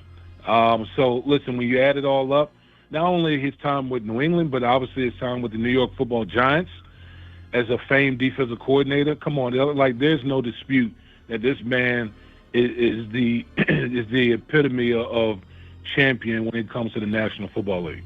All right, let's talk about your other team, and that's the New York Jets. 9 assistant coaches let go over the last week. I mean, how rare is it, Damien, that you have that many coaches leave and the head coach stays? It's rare. It's rare. It just, when I saw it, I'm like, wow. Like, how often? Think about this as a head coach. How often do you get an opportunity where you basically can just wipe the slate clean of your staff and then hire a whole new staff without you getting canned as well? And so this is a rare opportunity for Aaron Glenn. And I will say this, as much as we ridicule the Jets, and rightfully so, because a lot of stuff they bring on themselves, I will say that, sometimes when you've made a mistake and you don't let ego get in the way, like, oh, let's go another year, let's run it back. But when you recognize, like, this is not it, this is not working, I need to make a change, I got to give you your due. Now, with that being said, we know that next year is going to be the year. If there's not significant improvement, then more than likely the Jets are going to can the whole thing and start all over again. With that in mind, D. Wood, and again, you have blood in the ground there. What's your level of concern for the franchise at this point? We're talking 15 years since they made the playoffs, and they just keep rolling through coaches and decisions that we all continue to facepalm about. And now, completely retooling your coaching staff, which now, you don't know who the hell the defensive coordinator really is. Haven't hired an offensive coordinator yet. What is your level of concern, just honest, sincere concern for whether or not this franchise is functioning properly anymore? I mean, I'm concerned because I care about the franchise.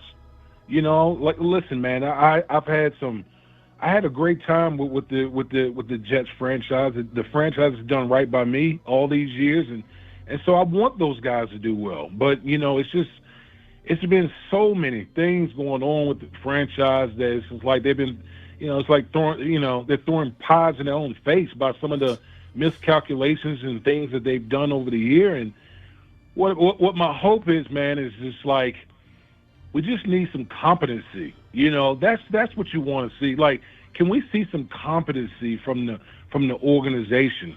And listen, Aaron Glenn, this is why you're getting paid the big bucks. You're making changes to your staff. Hopefully you make the right changes. and hopefully this thing gets going in the right direction. And I think, listen, at the end of the day, where it all starts, until they find a quarterback, really nothing's going to change. You got to find a quarterback. You got to get somebody at that position that's going to play competent football and give you a chance week in and week out to be successful. All right, we've got a little while. We're going to have you on next Thursday before the Super Bowl, but do you have any feeling right now as we sit, 8-9 days away from Seahawks and Patriots? Yeah, I mean, listen, man, I would say, if I had to pick right now, I'll probably lean towards Seattle, the way Seattle is playing. People will say, "Oh, look at the amount of points that their defense gave up to the Rams." Well, that's the third time they're playing a team within their own division. I think the Rams just uniquely know that Seattle Seahawks team, and Matthew Stafford is more than likely going to be the MVP of the league. So, with that aside, that defense is, you can make the case for it to be the best defense in the league. They're elite on all three levels. And Sam Darnold? I mean, I can't even speak enough, great things about his career arc and the importance of how guys' careers aren't linear. Like, sometimes you go to the peaks and valleys, and you got to get to the right organization that can nurture you and put you in the right position. And he's obviously done that in Seattle. And man, they got a really good ball club on both sides, in all three phases, to be honest with you. So I would say the early pick right now was Seattle, but New England, they got great defense. Drake May, who's probably going to be the runner-up in the MVP, and then Mike Vrabel, obviously the job that he's done, turn around a team that went 4-13. Yeah, how about that? Just flipping around. That gives the Giants hope, doesn't it? You bring in a veteran, experienced, smart coach. You can take a 4-13 team and make them 13-4, right? Like, you can just flip it quickly. As long as you have the young quarterback, which New England did, Giants do, and you have a coach who knows what he's doing, which, again, you have in the Mike Vrabel, and with the Giants you have John Harbaugh. Like, am I crazy to at least try to make that parallel of Giant fans having hope with what they're seeing from the Patriots? No, you're not crazy at all. I mean, it's happened. I mean, think about look at what happened in New England, okay? Look at what happened in Chicago. Yeah. Look what happened in Jacksonville. These are all organizations that were downtrodden, and then all of a sudden they just flipped it and turned it around and just took off like rocket fuel this year. I think more so than ever in the National Football League, there's a lot of parity in the league, and we're seeing these teams going from last place to first place. It can be done. It can be done, and I think that's part of the reason why you see these owners are more impatient than ever, because we're seeing it in real time. It's perfect. Can I also add one more thing, D. Wood? Sure. Shedeur Sanders, Pro Bowl quarterback. Oh boy. Were you? What about Shedeur? He's a Pro Bowl quarterback now. You have to say that. You have to say from now on, the rest of his life, Pro Bowl quarterback Shedeur Sanders. Listen, man. Listen, I will say this, man. Like, to me, this is not about disparaging Shedeur, more so than it's about make a mockery of the whole process. Okay, that's yes. That to me is like that. It's. I remember when the Pro Bowl actually meant something. Yeah. To be honest with you, now like the Pro Bowl is an absolute joke. So I'm not here to disparage Shedeur, because he's not the one that got picked to the Pro Bowl. Right. What happened? What about Trevor Lawrence? Look at the year Trevor Lawrence had. Trevor Lawrence is up for the MVP that the NFL put out there, but he's not even. He wasn't even the backup as far as the Pro Bowl is concerned. Well, you know what? Think about how weird. crazy that is. Oh, wait, did he say no or something? Why would they pass on him? Nobody wants to play in a flag football game that you shouldn't even watch, Damien. Matter of fact, instead of watching the Pro Bowl, you should catch up on some movies you haven't seen. Well, I will say this, Don. Like, we will definitely catch up, because that was a nice trap you tried to set right there. When Peter gets back, we'll talk about Napoleon Dynamite. We look forward to it, D-Wood. We love you, man. Thanks, Thanks, so man. All right, take it easy, guys. I was just saying in general that I would rather that was watch a pretty good good, movie though. than No, that. I like that, though. That was pretty sneaky. That was good.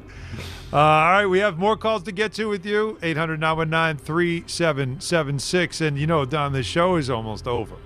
Just like, football season's almost over. And when the trophy's raised, it can feel like the season is over. But on the ESPN app, it never really is, because with more than 47,000 live events, plus originals, highlights, and coverage from every corner of the sports world, there's always something to dive into, lots of hoops to watch.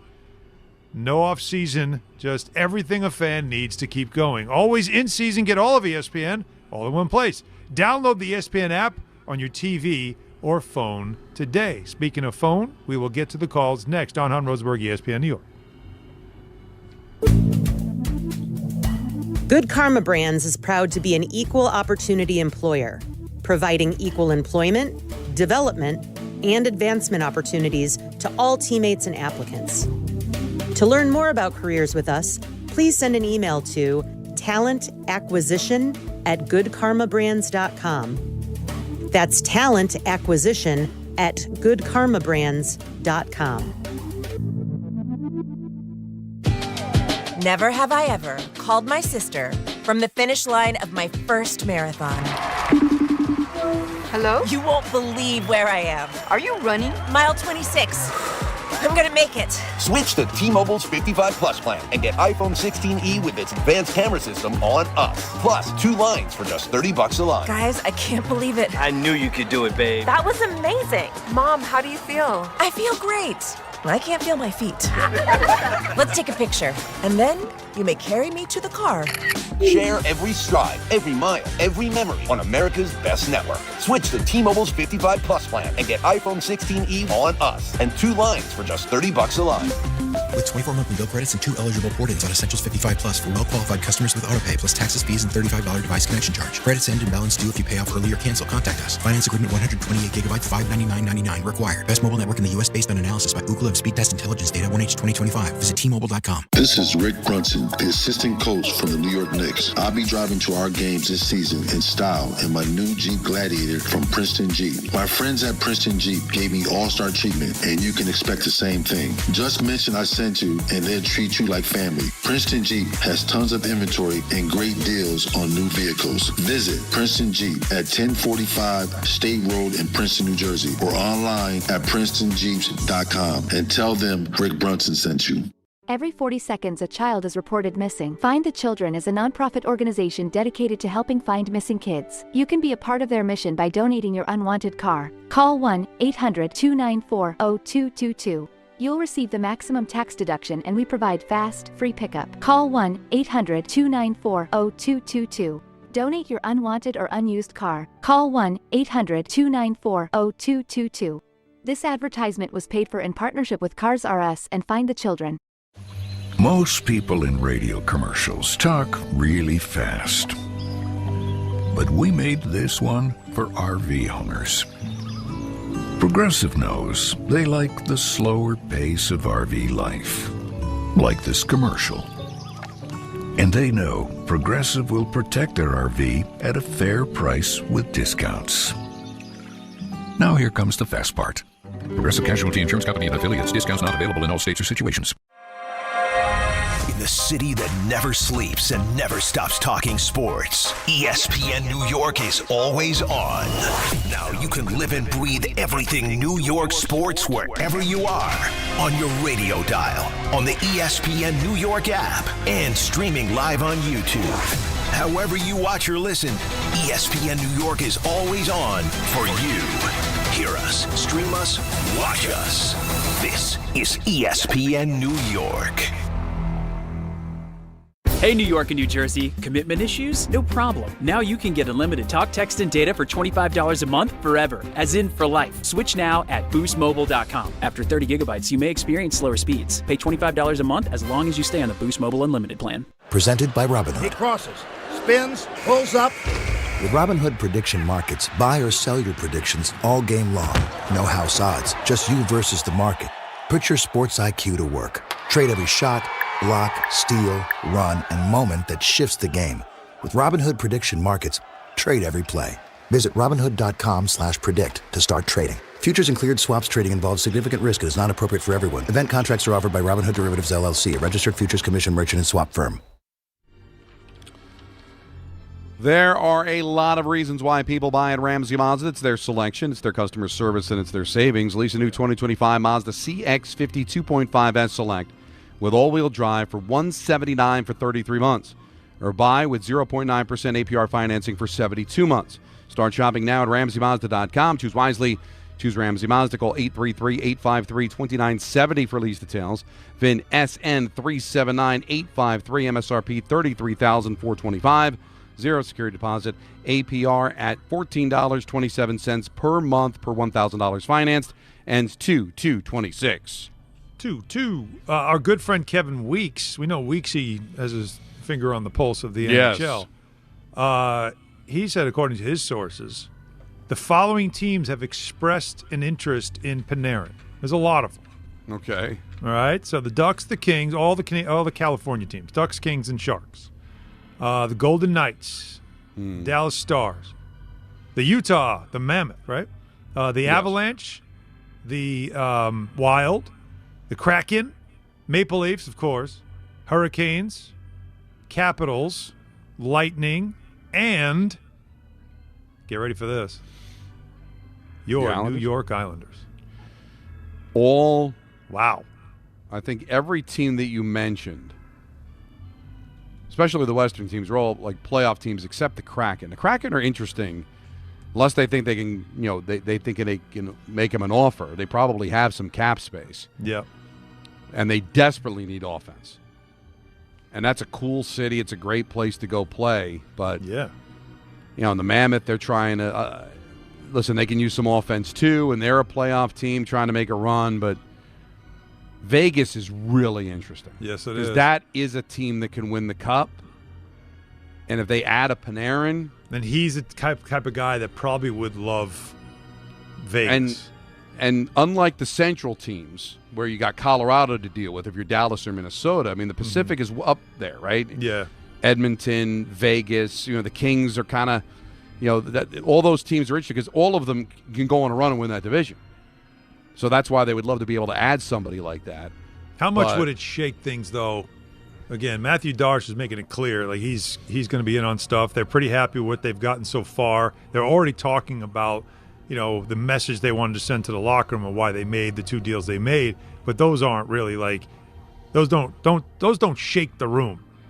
A Panarin deal would shake the room, and also doing a deal with the Rangers again, and a player of that caliber, that would be historic. No, it would be a big deal. Put the chances. Give me it, because for Panarin it makes sense. You don't have to leave. You don't have to move. That stuff. For the Islanders, I don't know if it makes sense because if you got to extend them, that might not be the best thing to do.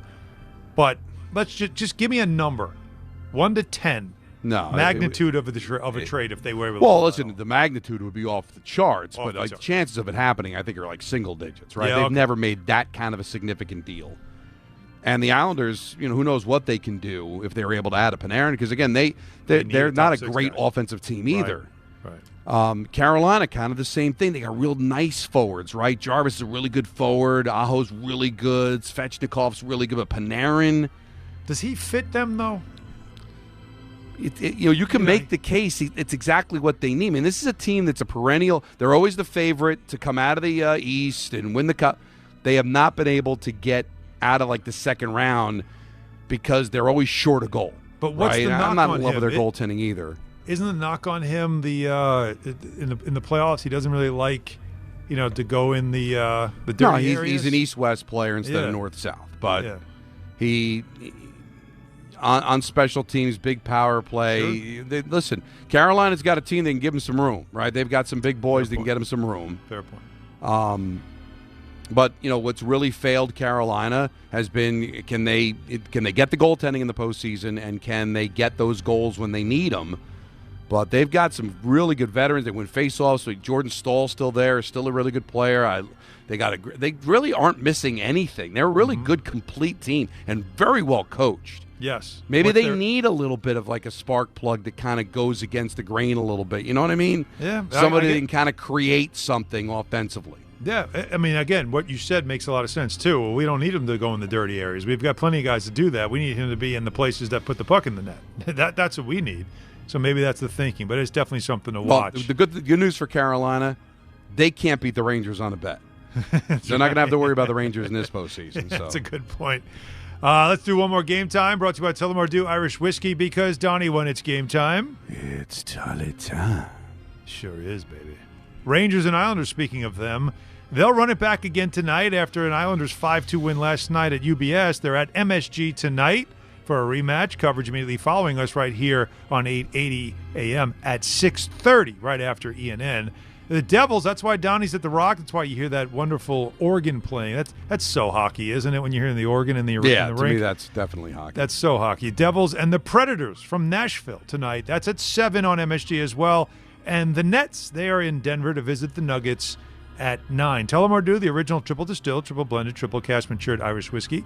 Be sure to grab a Tullamore Dew or try the new Tullamore Dew Honey during today's action. Glasses up to enjoying Tullamore Dew responsibly. We need a Palat type of debut from Siplikov tonight for the Devils. That's a good point. All right, goal and an assist, that would be very nice. Just getting something right out of the gate. He was good last year. He was good. He just couldn't find it. I don't know what. Well, he's got 2 points in 27 games. Yeah, so I don't. It's very strange from year to year with some of these guys, but that's the story of why you get bounced around. The consistency isn't there. But you're right. That's what you always want to do. You want to make a trade and have that guy immediately hit. He could go scoreless. Palat could go scoreless now for the next 2 weeks. Doesn't matter. You'll always remember his first game. He did something, and it makes the trade immediately feel like it was the right thing to do. You know what the right thing to do is right now, Don? Little ENN? Little ENN next with Anthony Pusick. So stay with us. Don Hahn Rosenberg, ESPN New York. This Saturday on The Gary Myers Show, new Giants head coach John Harbaugh joins the show at 1 p.m. to talk about how he's going to turn around Big Blue. Gary will also preview Super Bowl 60 with Kansas City Chiefs head coach Andy Reid. It's all this Saturday at noon with Gary Myers on 880 ESPN and the ESPN New York app.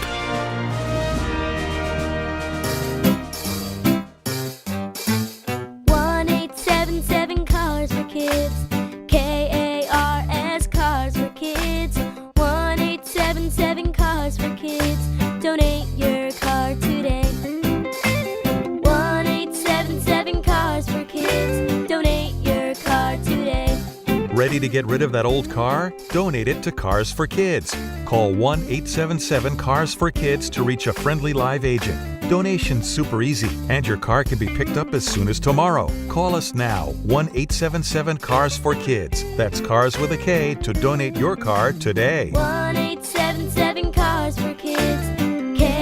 KARS Cars for Kids. 1-877 Cars for Kids. Donate your car today. Did you know you can donate real estate too? Go to carsforkids.org. That's carsforkids.org. Now let's take a look at the traffic with Brandy Scott. Thanks a million, guys. I hope you have a great rest of the night. Get home safe and quick. Rangers are hosting the Islanders at MSG. Definitely your best bet into Midtown. Stick with mass transit. Otherwise, avoid the east side of town. FDR just packed both up and down, heading over to the 59th Street Bridge. Disney on Ice at the Barclays in Brooklyn. Crawling on the BQE, heading over to Atlantic Avenue. Westbound, not moving much there from the LIE. Big concert at the UBS Arena, packed on the Cross Island southbound, heading over to Hempstead Turnpike from the Throgs Neck Bridge. Still your worst ride to the outbound George Deegan southbound. Crash in the West 230s. You're backed up onto southbound 87 in Yonkers. Inbound George about 15 to 20 for the upper deck. Outbound Lincoln already about 15 to 20. Outbound Holland close to a half hour. Devils are home tonight at the Rock in Newark. Not moving at all on 21 between 280 and 78. A couple of crashes getting through that stretch. I'm Brandy Scott on 880 ESPN New York.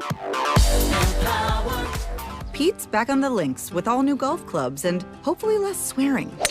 Dang, sliced it. He worked with Empower to help him get good at money so he can be a little bad. Heads up! Oof. Talent sold separately. Guy said these were slice proof. At least he has money for lessons. Invest well, live a little. Start today at empower.com. Life is full of choices, some big, some small. And when you choose an H&R Block Tax Pro, you're choosing the largest network of tax expertise to be in your corner. For when your big ambitions need help with the small details. For when your 6 figures come from 6 different places. For when your gaming stream becomes your revenue stream. For when your business's year 1 needs 70 years of tax know-how. At H&R Block, we've seen it all, and we're here to help you make the most out of your money for life outside the box. Get started at hrblock.com. 880 ESPN, WHSQ, and WCBS-FM HD2, New York. A Good Karma Brands radio station. This is an ENN Special Report. Now reporting... The very handsome Jewish man, Peter Rosenberg. We should talk some sports. Do what you want. It's ENN.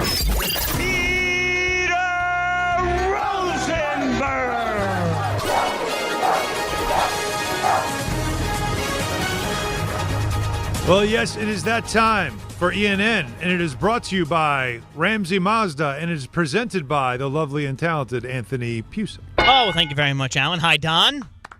We had Peter for 2 hours today. We'll have him 2 hours tomorrow in Riyadh, of course, for the Royal Rumble, which you'll see on ESPN Unlimited this Saturday at 2 p.m.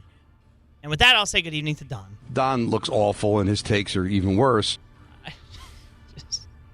Third person Don. Why would you? Why? Why would you say that about yourself?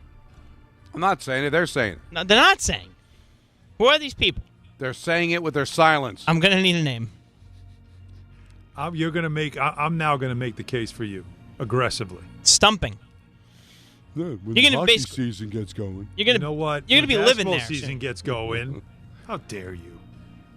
You're going to be living there soon, Alan, so you might as well. You know what? Honestly, is that room, that family room that we have in the studio, does that have a bed or something, a cot? It does not. I'm going to need a place to take naps. We can Amazon one quick. That should be easy enough. Yeah, but you don't have to worry about that little boutique hotel over by the river, of the East River, anymore, right? No. Oh, that was a great hotel, though, Don. We have the Sleeping on Dominic. the couch at ESPN. We have the Dominic next to us. It's very nice. The Dominic's nice. It is. Dominic, yeah, that's Adam where Sandler stays at the Dominic. That's apparently where they put us. So, yeah. Can't be late to the show then, Alan. Not that you ever are, but that would be. That Seaport Hotel was special. Good memories. Speaking of, good evening to Alan. Don said he has a big one. Yeah. Which it's always good to brag about.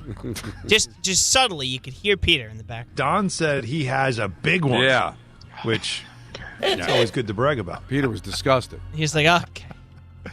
Listen, I can only go by what you say, Don. I trust you. And, hey, we got one from Michael. Use that big, fat, long head of yours. Oh. It was self-deprecation day at the station, clearly. What was that in reference Yeah. to? Well, it was a reference of his actual head. The size of Michael's. Listen, again. Wow. It all worked out. It all fit together really, really well. It really does, doesn't it? I look forward to seeing what Alan's going to look like when we say goodbye to Don at 6:15. And if we're going to get like half of an Allen head or like an ear. I from do the screen? from the air link, yeah. I do look. This'll be fun. I'm looking forward to seeing what that's going to look like. Right. Fun with broadcasting. So, a lot of the coaches over the last couple of days have been introduced, head coaches, and one of them is our good friend, former Jets head coach and Niners defensive coordinator Robert Saleh. Now, we remember all gas, no brakes. That was the big takeaway from the opening press conference when he was a Jet. So, Robert, how do you want this Titans team to play? Fast and violent, man. Play in and play out. We're going to play with speed. We're going to play confident. We're going to have some swag. Talk a little shit. But I want them to show who they are. Play in and play out. And like I said, the one thing that you'll notice is the speed at which we play and the violence at which we do it. Hard and fast, not all gas, no brake. They can't help themselves, right? They whatever. They're from the same family. All gas, no brake, and hard and fast. But you Don's right though. He didn't learn from the first time. You're taking over a bad team. We're gonna play with swag. We're gonna talk some smack. Like, hey, you know what we're gonna do? We're gonna get organized. We're gonna play hard. We're gonna do our best, and we're just keep that's doing it. We're gonna play football. We're gonna do the best we can. Let's see what we can do here. He did not learn. Oh well, it's interesting you say that, Alan. Coach, what did you learn being the head coach of the Jets? There's no handbook to a first time at anything you do, you know. And what I would say, the proper question would be, what didn't I learn? There's so much to gain from any time you're in the chair as a head coach, and there's so many learning experiences that I had. So I can sit here and talk to you for the next 4 hours about all those different things, but I can assure you that there was tremendous growth through the opportunity that I had with the Jets, and through that growth, I think I'm more prepared now than I've ever been to attack this position. He's so well spoken. He presents so well, doesn't he, Don? Like, it's just though we all sit here just shaking our head, going, "Yeah, we've heard this." And I guess what his angle is that it was such a disaster that what didn't I learn? Because everything went wrong. Right? I learned everything. But you're going to get that question. And if I was the PR director of the Titans, I'd say, give a couple of examples so people can kind of sink their teeth into. And one of them that I think he's going to have to learn is you can't – the biggest mistake I thought he made was the benching of Wilson. And then who was the quarterback they brought in, the backup, and everybody was in love with Mike White. Mike White, and they're wearing the shirt. Mike White T-shirts. Like, you can't – you're not a player. I mean, and that's the one thing I would tell him is that you are not, jogging up the stairs before the game, all gas, no brake, all pumped up. You are a coach. You're a CEO of this team, all right? You're not a player. As much as you get along with the players, you can't listen, Zach Wilson was certainly losable because he was not a good quarterback. Mm-hmm. But you lost him for sure when you're wearing that shirt. Like, you allowed yourself to get swayed by the room. You can't allow yourself to do that. You've got to be bigger than that, And I thought, and he tried too hard to get everybody to like him, including the players. You're going to have to get people to not like you. You're going to have to get the players to not like you, disagree, because at the end of the day, you're the boss, you're the CEO, it's your way or the highway, forever as long as you have the job. You start trying to please everybody, you end up pleasing nobody, and end up losing games and losing the team. Now, he's a good coach. We know he's a good coach, at least on the defensive side of the ball. So do that. Again, perfect segue. And you guys don't even know this. This isn't even planned. No. Now, one of the things that attracted the Jets to Robert Saleh was, yes, he was that rah-rah guy on the sidelines, but he was that rah-rah guy on the sidelines when he was first with San Francisco calling defensive plays. Right. And we found out today, he will be calling plays for the Tennessee Titans on defense. And he was asked why. I didn't call plays in New York, and I just kind of gave it all to the coordinators. Even though we were still part of the game planning and all that, I joked with Borgo on game day when I didn't call plays. I felt like I was just a timeout and red flag guy. I had the greatest seat in the house as a fan, So calling plays for me, it's not necessarily about control, but it's about connecting with the players. When you are a play caller and you are calling plays, you feel the strain that you're putting on them with each call. You're feeling the connection. You're feeling what each one is going through. And again, like I said, I can feel the weight of the play call on individual players in those moments. And to be able to call plays and maintain that connection, maintain that feel for what the players are going through, I think is very, very important from my seat. And it's just one of the many things that'll change throughout my tenure. Sure. I love hearing. I'm not sure I loved hearing that when I wasn't calling plays, I felt like as a head coach I had the best seat in the house as a fan. Yeah, you're disconnected from what you're actually supposed to do. There's other things to do. I was the timeout and red flag guy. Yeah, he didn't know what else to do because he certainly doesn't know enough about offense to be involved in the offensive decision. He's got it in his headset. He knew what plays were being called. How are you not? Right? Like he is the last one that signs off on the play before it gets sent in. No, he's hearing the conversation. Right. Now, play calling on defense is not offense, okay? It's not the same number of plays. So I'm not saying it's not complicated, but I think it's probably a lot easier to do as a head coach than calling plays on the offensive side of the ball. But part of being a CEO, you got to be in control of everything. Yeah. So that was always Rex's problem. He had the defense figured out. Well, the offense is pretty important. It's still an offensive league. You still got to score points in this league. You got a good young quarterback. You got to make sure that you're on the same page with him. But I'm with Anthony. Like when you say I felt like I was just a fan because I wasn't calling plays. Well, there's other responsibilities as a head coach that you've got to be aware of what's going on. And all right, you weren't calling the plays defensively, but you had the last say. Are we going for it on fourth down, Coach? What are we doing on third down? Are we going for it on fourth down? That's going to affect on what we're going to do on third down. You should be one step ahead as the head coach. Let the DC worry about right now. Everything. You worry about what's coming next. You pay attention to what's going on across the field from you and what are they doing. You should be thinking about, okay, when we get this stop here, what do I want to do offensively, and start already chattering with the offensive coordinator about special teams. Like, that's the whole idea of being the CEO. When you're a head coach who's in full control of what's happening out there, you know every single facet of your team, and you understand what each coach wants to do, and you want to have a say in it, which is what made Belichick so great, which is what made what makes Harbaugh so good, Tomlin so good. These guys are very much in tune with all the things happening to a point where when things go wrong at the end of the game, who's the one that takes the accountability? Yeah, exactly. The head coach does. Why? Because I'm the one that also – I heard the play call. I went with it. Now, that is reflective for him in realizing that was a problem. I do think there's a possibility that both Saleh and Dable look very, very good in Tennessee. Yeah. And we'll all say, how did it not happen here? It's a possibility. I'm not saying it's guaranteed, but it all depends on Cam Ward, really. Yeah, well, that's it, right? Well, that's it, yeah. What he's going to develop into and having the talent on the field. And that's Brian Dable. Can you imagine? Could you imagine? If Brian Dable might be looking over at Saleh at times going like, I'm going to have this job in a couple of months. Can you imagine after week one, it's like, oh, this is the quarterback I always wanted. I don't know what everybody else is talking about. Wait a minute. It is true. It is true. He did want him for sure. But listen, head coaching is really hard. And listen, you need good coordinators, and the nuts and bolts are going to be done by the coordinators. A lot of games are won by what the coordinators do, but the head coach has to be involved, has to have the final say, has to, if not know all of the inner workings, have at least a working knowledge and be involved in it.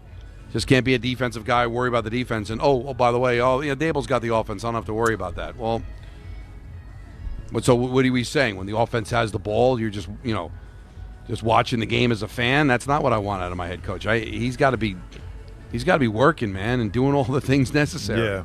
Yeah. Well, we'll see what happens. Look, we all say he's a good guy as far as Saleh goes.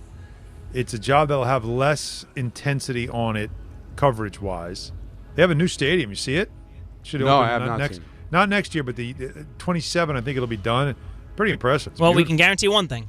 It'll be better than MetLife? Everything is better than MetLife. Everything is better than MetLife. Connor Hughes was on our radio station earlier today, fellas, with Barton Carlin. Okay. He talked to the guys about the Wink Martindale situation and where things fell apart with the Jets. From talking to sources close to Martindale, this was one of those things where in all previous conversations with Aaron Glenn, at no point was it given any indication other than this was going to be Wink's show, and Wink was going to be defensive coordinator. It was going to be his scheme. He was going to be calling the plays and all that stuff. It was going to be a normal defensive coordinator job. When Wink showed up that Saturday for the in-person interview, that was the first time that he was informed that Aaron Glenn planned on calling plays, and Aaron Glenn had a desire to call plays. But Wink is not a first-time coordinator. He's not somebody who's a flushed aside or anything like that. I mean, this is a guy who has done it at a pretty high level for a very long time. He knows how to call plays, and it was just never going to work to have him not be the primary defensive play caller. So that's no better time for you to leave, right, Don? Yeah, but just let me just. You could have played that out. You could have played that one out. Come on, do you no buy my theory now? So Aaron Glenn talked to him, and it never came up, am I going to call plays? Or does it make more sense that somebody else was recruiting him, and then when he finally had a chance to meet Glenn, Glenn said, oh, by the way, I'm calling plays. You think Glenn is that bad of a guy that he would hide it from him until he showed up? No, I don't think that. Come on, man. Why? Whoa. Oh, that was a big concern, Don. What happened there? I don't know, but I'm going to say goodbye. I'm doing the Devils. I don't know. Let me know how this all turns out. All right, Don. All right, and hopefully we'll be back with you tomorrow at 3. Yeah, sounds good, Donnie. See you later. That is Don LaGreca. He will be on the call of Devils and Predators. You'll catch that on MSG. Alan, we lost. No, I'm back. He's back because I was just losing it to a point where I think I kicked a plug out. The Jets cut him off. Bye, Donnie. So Alan, I'm very. I cannot believe that. Like again, I'm not questioning Connor. No. That just sounds like there's no way it went down like that. Well, there's one. We have more. Oh, good. Connor from Barton Carlin. and maybe this will clarify things, and I wish Don were here for it, but we had fun today. What led to Glenn saying that he wanted to call plays? There's things that are floating out there about, was it higher-ups that were putting it down on Aaron Glenn? Was it Aaron Glenn just deciding that I want to go down, and if I'm going down with my ship, I'm going to go down with my ship? I mean, you hear a couple things that say one and a couple things that say the other, and you know, I don't want to be the one that puts out there one and have it be the wrong one until I can get it finalized as this is what's the reason. But here's what I can tell you is that when Robert Saleh was the Jets head coach his first year and things went really, really south, like for Robert early on, like that first year, there was a push from those above to have Robert call the defense in year two, and they wanted Robert Saleh to call the defense in year two. Robert fended it off, said, no, I trust Brick, just let me get my guys in here, let's get some players, and you'll see it turn around. And it did turn around. Like, Jeff Ulbrich, you know, when he was named interim head coach, that was for a reason. Like, he deserved that label. It didn't work, but he deserved that label. That makes that other Saleh cut this is now so much more interesting. Wait, let's just enough. Like, enough. It's the same thing. That now brings the whole thing together. We're doing it again. It's so incredible. We're doing this again. It's incredible. Bad first season. DC becomes head coach, doesn't call his plays.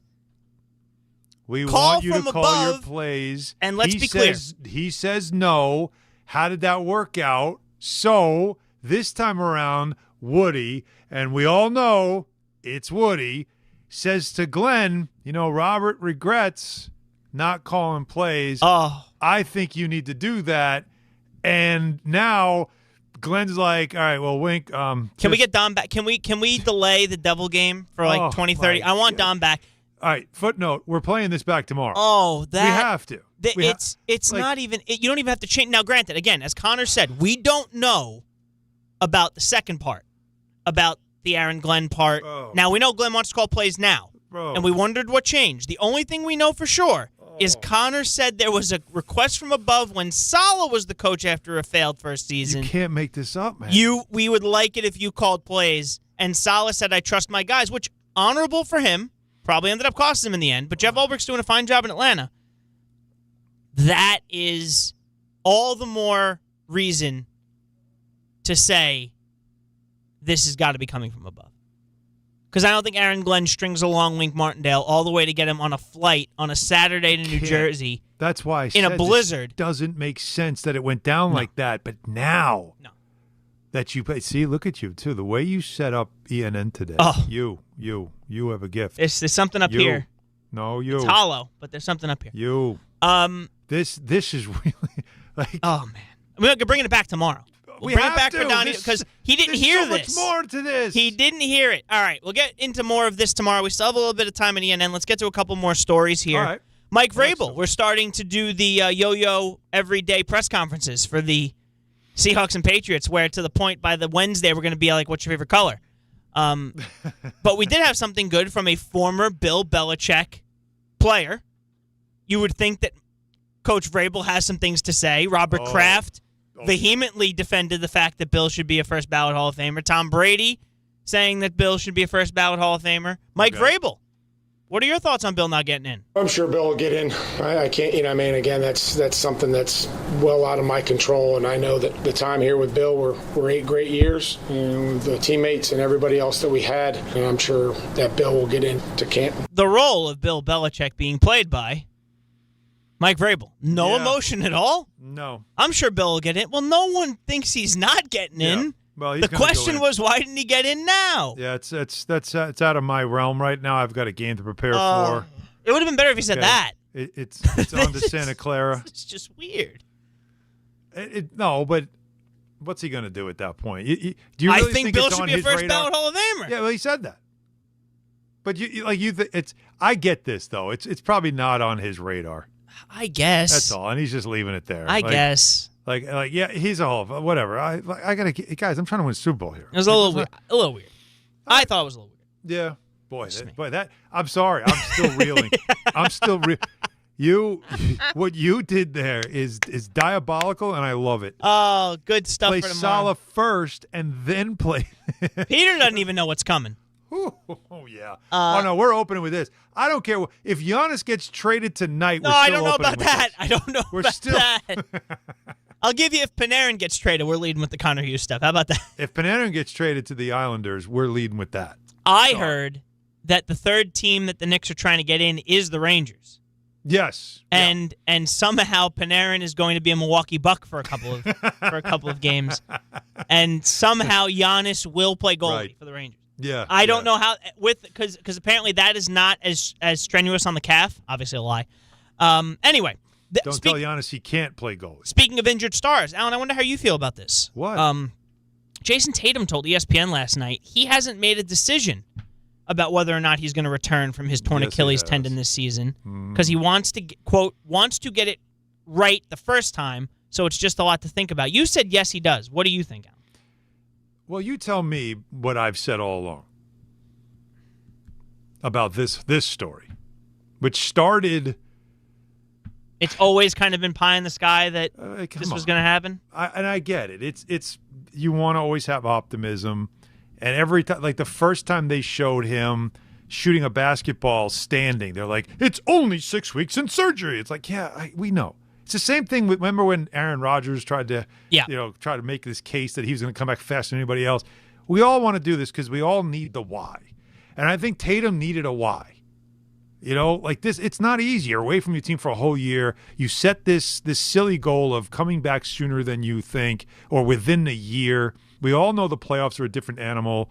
We all know it takes a player a good week to 6 weeks. Again, watch Rodgers in his second year with the Jets. Look better. It took him a long time, but by the end of the season, it started to click. But he needed those first couple of months, right? Yeah. So with Tatum, it's the same thing. And God bless him. He's young and he's in his prime. The last thing you want to do as an organization is to have him is to put it in his head that he should be on the floor, that the team expects him to be there. No. Why now? It doesn't make sense. But it's a fun story, and they want to look. They're the Celtics are better than everybody thought they'd be, and they're fight. And Joe Mazzulla should be coach of the year. But this notion that look out. The Celtics are going to add Jason Tatum as if it's going to be Jason Tatum with 82 games under his belt. That doesn't make sense. So, no, I never expected it. I don't expect it. It would be stupid if he tried it. We'll see you next season, and he'll be fully healthy when he comes back. I guess my thing was I was confused why now was my question of like, and maybe ESPN asked him. I don't know. But, like, why bring this up now? Oh, because he's been in practice. They've seen him in practice. Okay. And so when the media comes out, he's out there with the team. So they're like, and everybody's, is he getting closer? And players like to tease stuff. They like to mess with the media. And then there's always the speculation. So it's getting asked, and he finally had to be smart and say, well, I got to make sure I'm right. Because he's got to know physically that calf, it atrophied. It takes forever for you to get that all back. And what you don't want to do is have one leg weaker than the other, and now all of a sudden you're battling the attrition of this leg now has more injuries to it. And no, he wants to be fully healthy for next season, and that's what he should be versus forcing your way to come back, having nagging injuries, not being close to being yourself in the playoffs when it matters most. Because I'll say one more thing. If I'm playing the Celtics and he's out on the floor, I'm putting him on an island. I'm going at him every single time because I know what he can't do, which is slide his feet, back step, and defend. No chance. Alan, that is going to do it for ENN tonight. Well done. I think this is one of your best. I think this deserves a Marconi nomination. Oh, thank you. Because that was a wonderful setup by you. Strategic and diabolical, and I loved it. And this should be something as we end the show with, we should begin the show with tomorrow. Rangers, Islanders, Rangers hockey coming up next. Thanks, everybody. We'll see you tomorrow. A child is reported missing. That's 2,000 children every single day. It's a heart-wrenching reality that we can no longer ignore. Find the Children is a non-profit organization dedicated